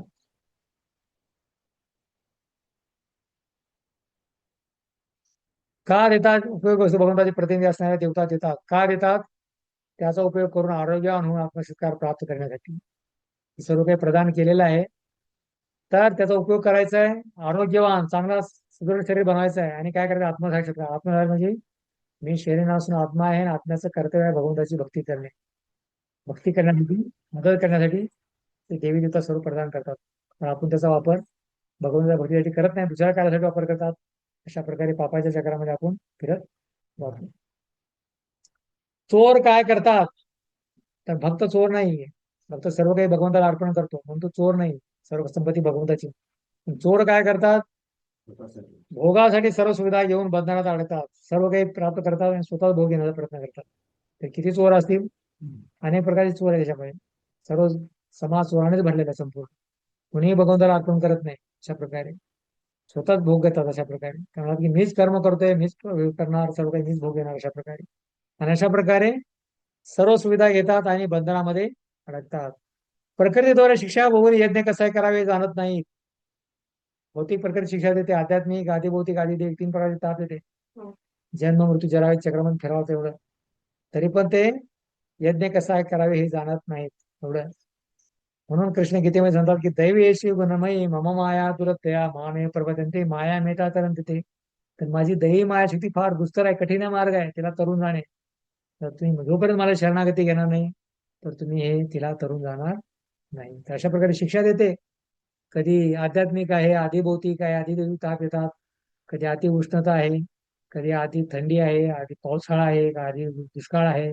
एवढ्या जरी समस्या आहेत तरी पण लोक एवढे बद्ध झालेले आहेत, यज्ञ करत नाही, भक्ती करत नाही कधी. अशा प्रकारे ते पाप कार्यामध्येच लागले आहेत आणखी अशा प्रकारे. आणि पाप करायला लागल्यामुळे आणखी परत पाप करायचं सहभागी होतात अशा प्रकारे. आणि आपल्याबरोबर दुसऱ्याला पण पाप करण्यासाठी ते लावतात. तर म्हणून एवढे दुःख भोगतात असं कोणी म्हणत नाही. भक्ताला पण वाटणार नाही. भक्त म्हणतो की भगवंताची कृपा आहे म्हणून भगवान मला दुःख देतात. पण जो अभक्त आहे तो म्हणाल की अरे त्याला तर समजणार नाही की भगवान दुःख देतात म्हणून अशा प्रकारे. त्याला वाटतं की हे जे काय जे जगतोय मी असं आनंदच आहे असं वाटतं लोकांना. आणि एवढे कठोर शिक्षा देऊनही लोक सुधारत नाही. जसं ह्या भौतिक जगाला दुर्ग म्हटलेलं आहे आणि दुर्गेच्या अध्यक्षता दुर्गा देवी आहे. काय करते? त्रिशूलाद्वारे दंड देते. ते आध्यात्मिक आदिबोधी ताप देते ते संपूर्ण. कशासाठी देते? सुधारण्यासाठी. सुधारण्यासाठी जेल म्हणलेलं आहे भौतिक जगाला. जेल आपण संपूर्ण जेलमध्ये आहोत. जेलमध्ये आपण काय करते? जेलमध्ये कैद्याला ब्रेकफास्ट लंच डिनर 3 वेळा खाऊ घालत नाही चांगल्या प्रकारे. दगड फोडा लावतात त्या ठिकाणी. कठीण असतं संपूर्ण. मनाला जे पाहिजे ते भेटत नाही ठिकाणी. त्यावेळेस जो म्हणेल की मला अरे बाहेर पडला पाहिजे, मला चांगलं ठिकाण नाही. जर 3 वेळा त्याला खायला दिलं तो म्हणे की जेल माझ्यासाठी चांगला आहे, काम करावं लागत नाही, काही नाही, फुकट खायला मिळते, तो तिथं राहील.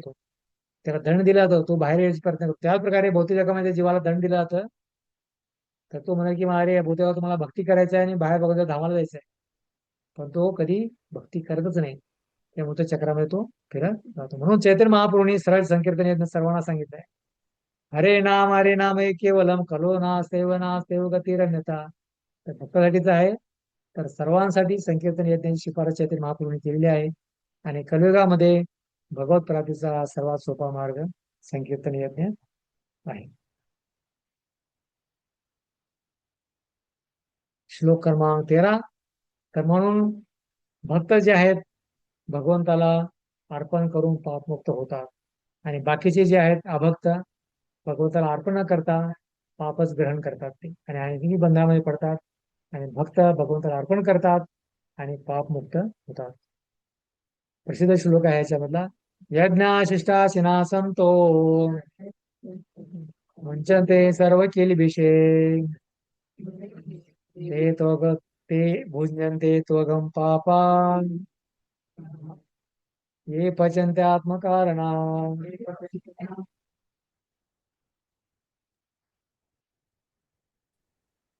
हरे कृष्ण प्रभूजी.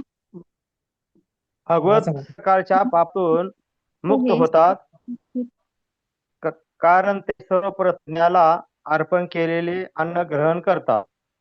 मात्र स्वतःच्या इंद्रिय भोगाकरिता भोजन शिजविणारे इतर लोक केवळ पापच भक्षण करतात.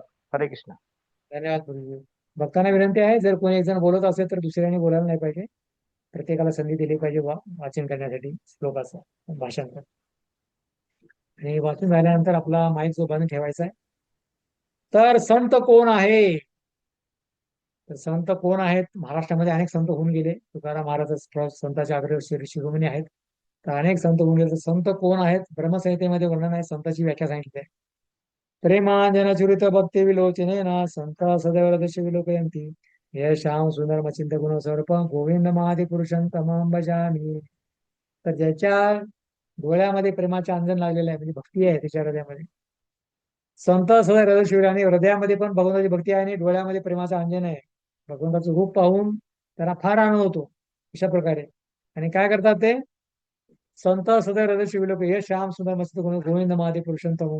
तर हृदयामध्ये भगवंताला त्यांनी स्थापित केलेलं आहे आणि हृदयामध्ये त्याची भक्ती आहे. तर ते म्हणजे संत आहेत. संत म्हणजे असे नाहीत की फक्त भगे कपडे घातलेले आहेत, दाढी वाढवलेले आहेत किंवा कुठले मंदिर बांधून त्या ठिकाणी मठातील बनले ते संत नाहीये. तर ज्याच्या हृदयामध्ये किंवा डोळ्यामध्ये प्रेमाचे अंजन आहे, भगवंताबद्दल प्रेम आहे आणि हृदयामध्ये भक्ती आहे तर ते म्हणजे संत आहेत. तर काय करतात? संतांचं कर्तव्य काय? मग संत काय करतात आता? तर प्रेमाचे अंजन कशाला लावलं त्यांनी? आनंद देणारे गोविंद आहेत भगवान श्रीकृष्ण, मुक्ती देणारे मुकुंद किंवा सर्व काही श्रीकृष्णावरती प्रेम करतात. संत ह्यात गोविंद मुक्ती देणारे मुकुंद आहेत आणि सर्वाकडे श्रीकृष्णावर प्रेम करतात आणि श्रीकृष्णाला अर्पण केल्याशिवाय काही ग्रहण करत नाही. ते म्हणजे संत. संत म्हणजे भक्त. त्या ठिकाणी संत म्हणजे भक्ताला पण संतच म्हणलेला आहे कारण तो केवळ भगवंताच्या आदेशानुसार कार्य करतो. भगवंताचं सोडून काही करत नाही तो. भक्ताला पण संतच म्हणलेला आहे. तर हे श्रीकृष्ण अर्पण केल्याशिवाय काही घरत करत नाही. म्हणून पाणी पण भगवंताला अर्पण केल्याशिवाय कधी खात नाही. म्हणून भक्त लोक कधी कधी कपडे आणतात, काही वस्तू आणतात, सर्व भगवंताला अर्पण करतात पहिले, नंतर घालतात. त्याच्या प्रकारे अर्पण केल्याशिवाय काय करते. कपडे, टीव्ही, गाडी, सायकल, मोबाईल सर्व काही आणतात, भक्त भगवंताला अर्पण करतात पहिले. भगवंताची संपत्ती आहे, भगवंताला अर्पण करतात आणि त्याला त्याच्यानंतर भगवंताच्या संपत्तीसाठी वापर करतात. अर्पण केल्याशिवाय काही ग्रहण करत नाहीत आणि नविदा भक्तीद्वारे यज्ञ करून पापमुक्त होतात. श्रवण, कीर्तन, स्मरण, वंदन, अर्चन, दास्यम, साख्यम आपण नविदा भक्तीद्वारे यज्ञ करतात आणि पापमुक्त होतात. ते म्हणजे संत. संताची परिभाषा ही आहे अशा प्रकारे. संत हे लोक आहेत. तर अभक्त काय आहे. अभक्त काय करतो. स्वतःच्या तर्फेसाठी भोजन बनवून केवळ पाप खातो. स्वतःच्या तर्फेसाठी काय करतो तो, भोजन बनवतो आणि पाप खातो. जसे आपण अन्न भगवंताला जर अर्पण केलं तर तो प्रसाद होऊ शकतो, सर्व पापातून मुक्त होतं. पण तरी ते अन्न जर भगवंताला अर्पण नाही केलं तर आपण पाप खातो अशा प्रकारे. पाप खातो अशा प्रकारे. कारण सर्व अन्नामध्ये जीवजंतू आहे संपूर्ण. भगवंताला अर्पण केल्याने भगवंत सर्व काही स्वतःहून घेतात आणि आपल्याला शुद्ध प्रसाद देतात. त्यामुळे कुठल्या प्रकारचं कर्म लागत नाही. जर भगवंताला आपण अर्पण न करता जर खाल्लं तर सर्व आपण काय करतोय, पाप खातोय, केवळ पाप होतोय. म्हणून त्यासाठी शांती प्राप्तीसाठी करायची असे जीवनामध्ये केवळ संकीर्तन यज्ञाद्वारे. कलियुगामध्ये शांतीचा एकमेव मार्ग आहे.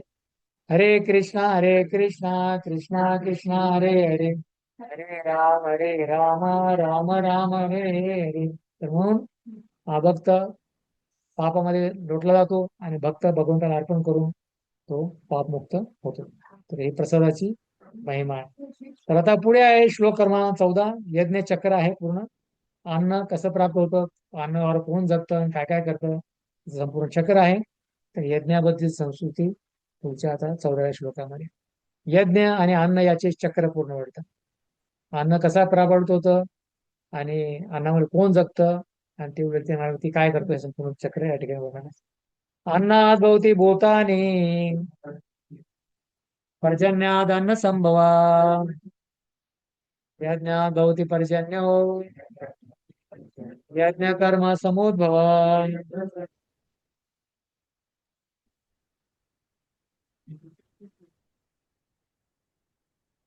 हरे कृष्णा.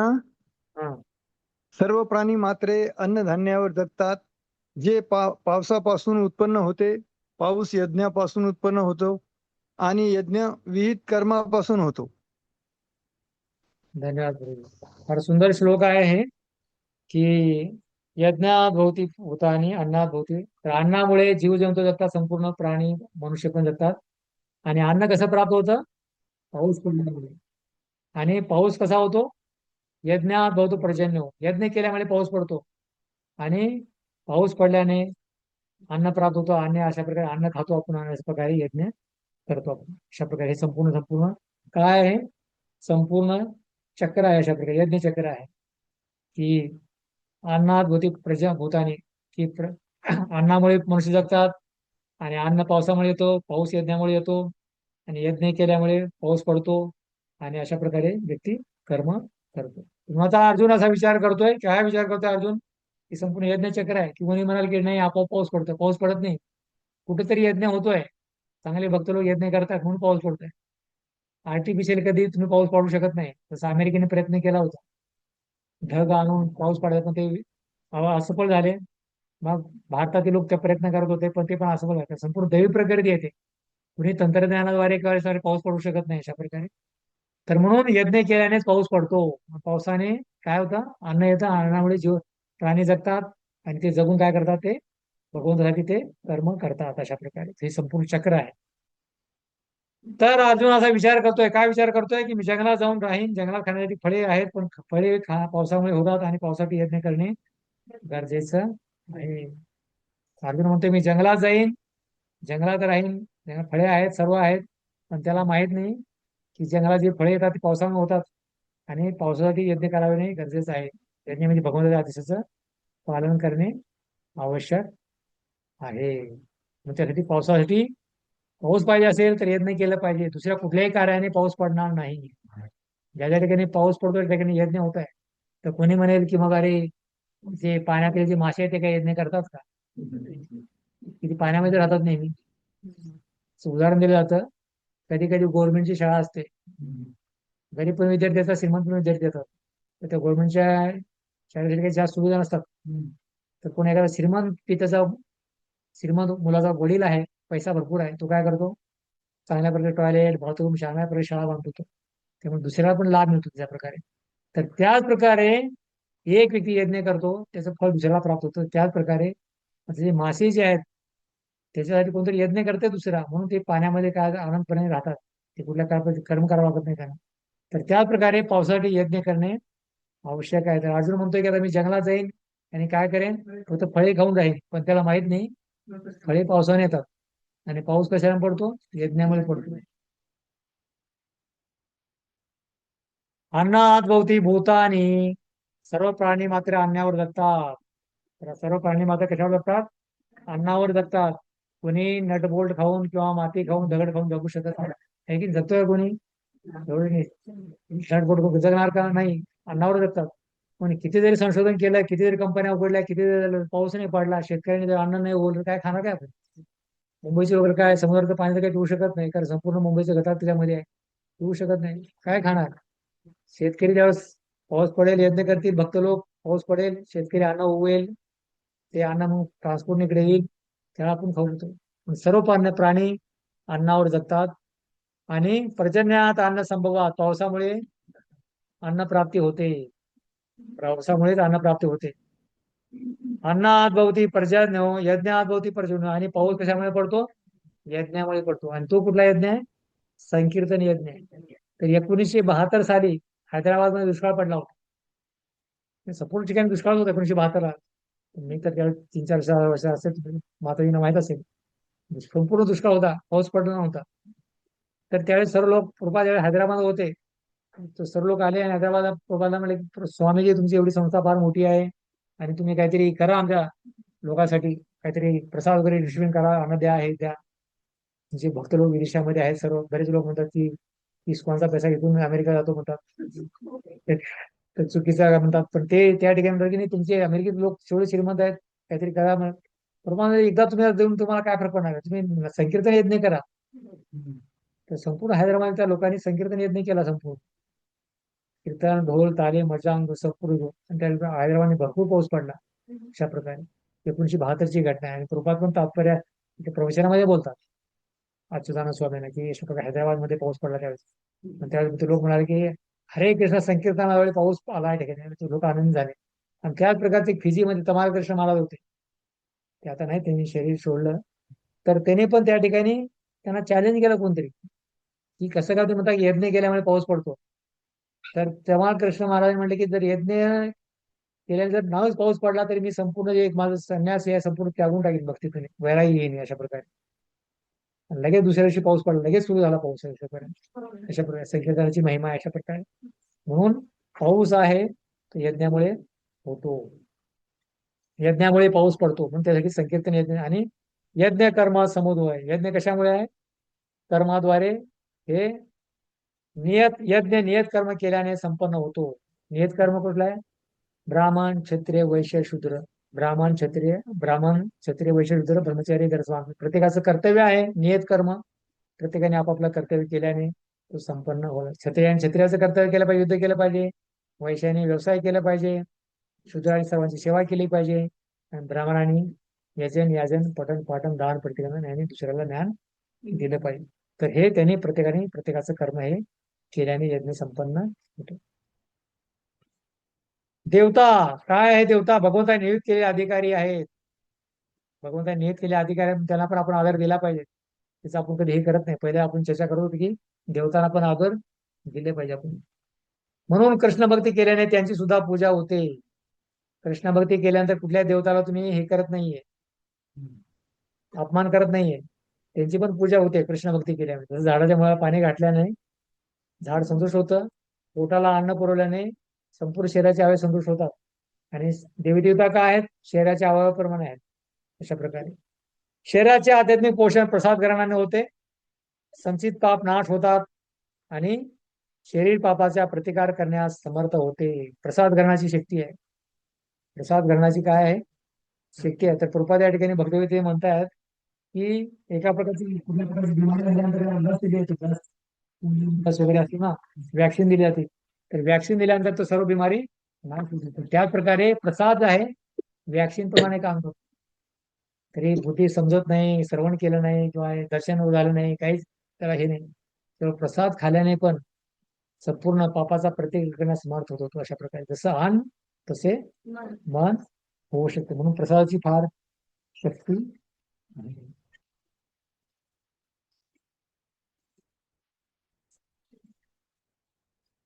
म्हणून या काळासाठी सांगण्यात आलेला संकीर्तन विशेष करून आपण निदान अन्नदानाच्या टंचाईपासून करण्यासाठी तरी करणे आवश्यक आहे. म्हणून म्हणतात की कलियुगामध्ये हा संकीर्तन यज्ञ आहे. कमीत कमी पाऊस पडेल, अन्न येईल, खाण्यासाठी तरी केला पाहिजे. कमीत कमी तेवढं तरी केलं पाहिजे संकीर्तन यज्ञ. हे जर नाही केलं तर काय खाणार आपण. काही भक्त लोक करतायत, पण पाऊस पडतोय, अन्न मिळते म्हणून ते तिथून खातोय. उदाहरण दिले महामार्गातून वाचण्यासाठी जंतुनाशक लस देतात, त्याचप्रमाणे प्रसाद ग्रहण केल्याने भौतिक आसक्तीचा प्रतिकार करण्यास शक्ती मिळेल. वाचण्यासाठी जंतुनाशक लस देतात, त्याप्रमाणे प्रसाद ग्रहण केल्याने भौतिक आसक्तीचा प्रतिकार करण्यास शक्ती मिळेल. प्रसाद खाल्याने चेतना शुद्ध होईल. अशा प्रकारे जसं अन्न तसे मन होईल. श्लोक आणि 15 ते 16 भोग करण्यासाठी केलेल्या यज्ञाने हृदय शुद्ध होत नाही. भगवंताला भोग अर्पण करून प्रसाद खाल्याने हृदय शुद्ध होते, पण भोग करण्यासाठी स्वतः भोगासाठी केलेल्या यज्ञाने हृदय शुद्ध होत नाही. श्लोक क्रमांक 15. यज्ञाबाबतीत भगवंताची वाणी वेदामध्ये सांगितलेली आहे. यज्ञाबाबतीत भगवंताची वाणी आहे, वेदामध्ये सांगितलेलं आहे. कर्म ब्रह्मोद्भव विद्धी ब्रह्माक्षर समुद्भवान ब्रह्माक्षर तस्मात् समुद्भव सर्वगता ब्रह्मा तस्मात् सर्वगता नित्य यज्ञे प्रतिष्ठिता. नित्ययज्ञे प्रतिष्ठित. वेदामध्ये नियम कर्म सांगण्यात आली आहेत आणि वेद साक्षात पुरुषोत्तम श्री भगवान यांच्यापासून प्रकट झाले आहेत. म्हणून सर्वव्यापी ब्रह्मत्व हे यज्ञ कर्मात शाश्वतरित्या स्थित झाले आहे. हरे कृष्ण. तर या ठिकाणी सांगितलेलं आहे की यज्ञाद्वारे हृदय शुद्ध होत नाही. यज्ञावरती भगवंताची वाणी वेदामध्ये सांगितली आहे. भगवंतांनी वेदामध्ये सांगितलेलं आहे 2 प्रकारचे कार्य सांगितलेले आहेत. यज्ञार्थ कर्म, श्रीकृष्णाच्या संतोषासाठी कार्य करणे, श्रीकृष्णाच्या संतोषासाठी यज्ञार्थ कर्म, श्रीकृष्णाच्या संतोषासाठी कर्म करणे एक वेदामध्ये आहे. दुसरा आहे विकर्म, वेदाच्या विरुद्ध कार्य करणे. वेदामध्ये सांगितले की श्रीकृष्णाची भक्ती करायचं आहे, तर दुसरं विकर्म आहे श्रीकृष्णाची भक्ती न करणे, वेदाच्या विरुद्ध आहे. अशा प्रकारे विकर्म उदाहरण दिलेलं आहे की जसे लोकांना राजनिषेध करावे लागते, तसेच देवाला यज्ञ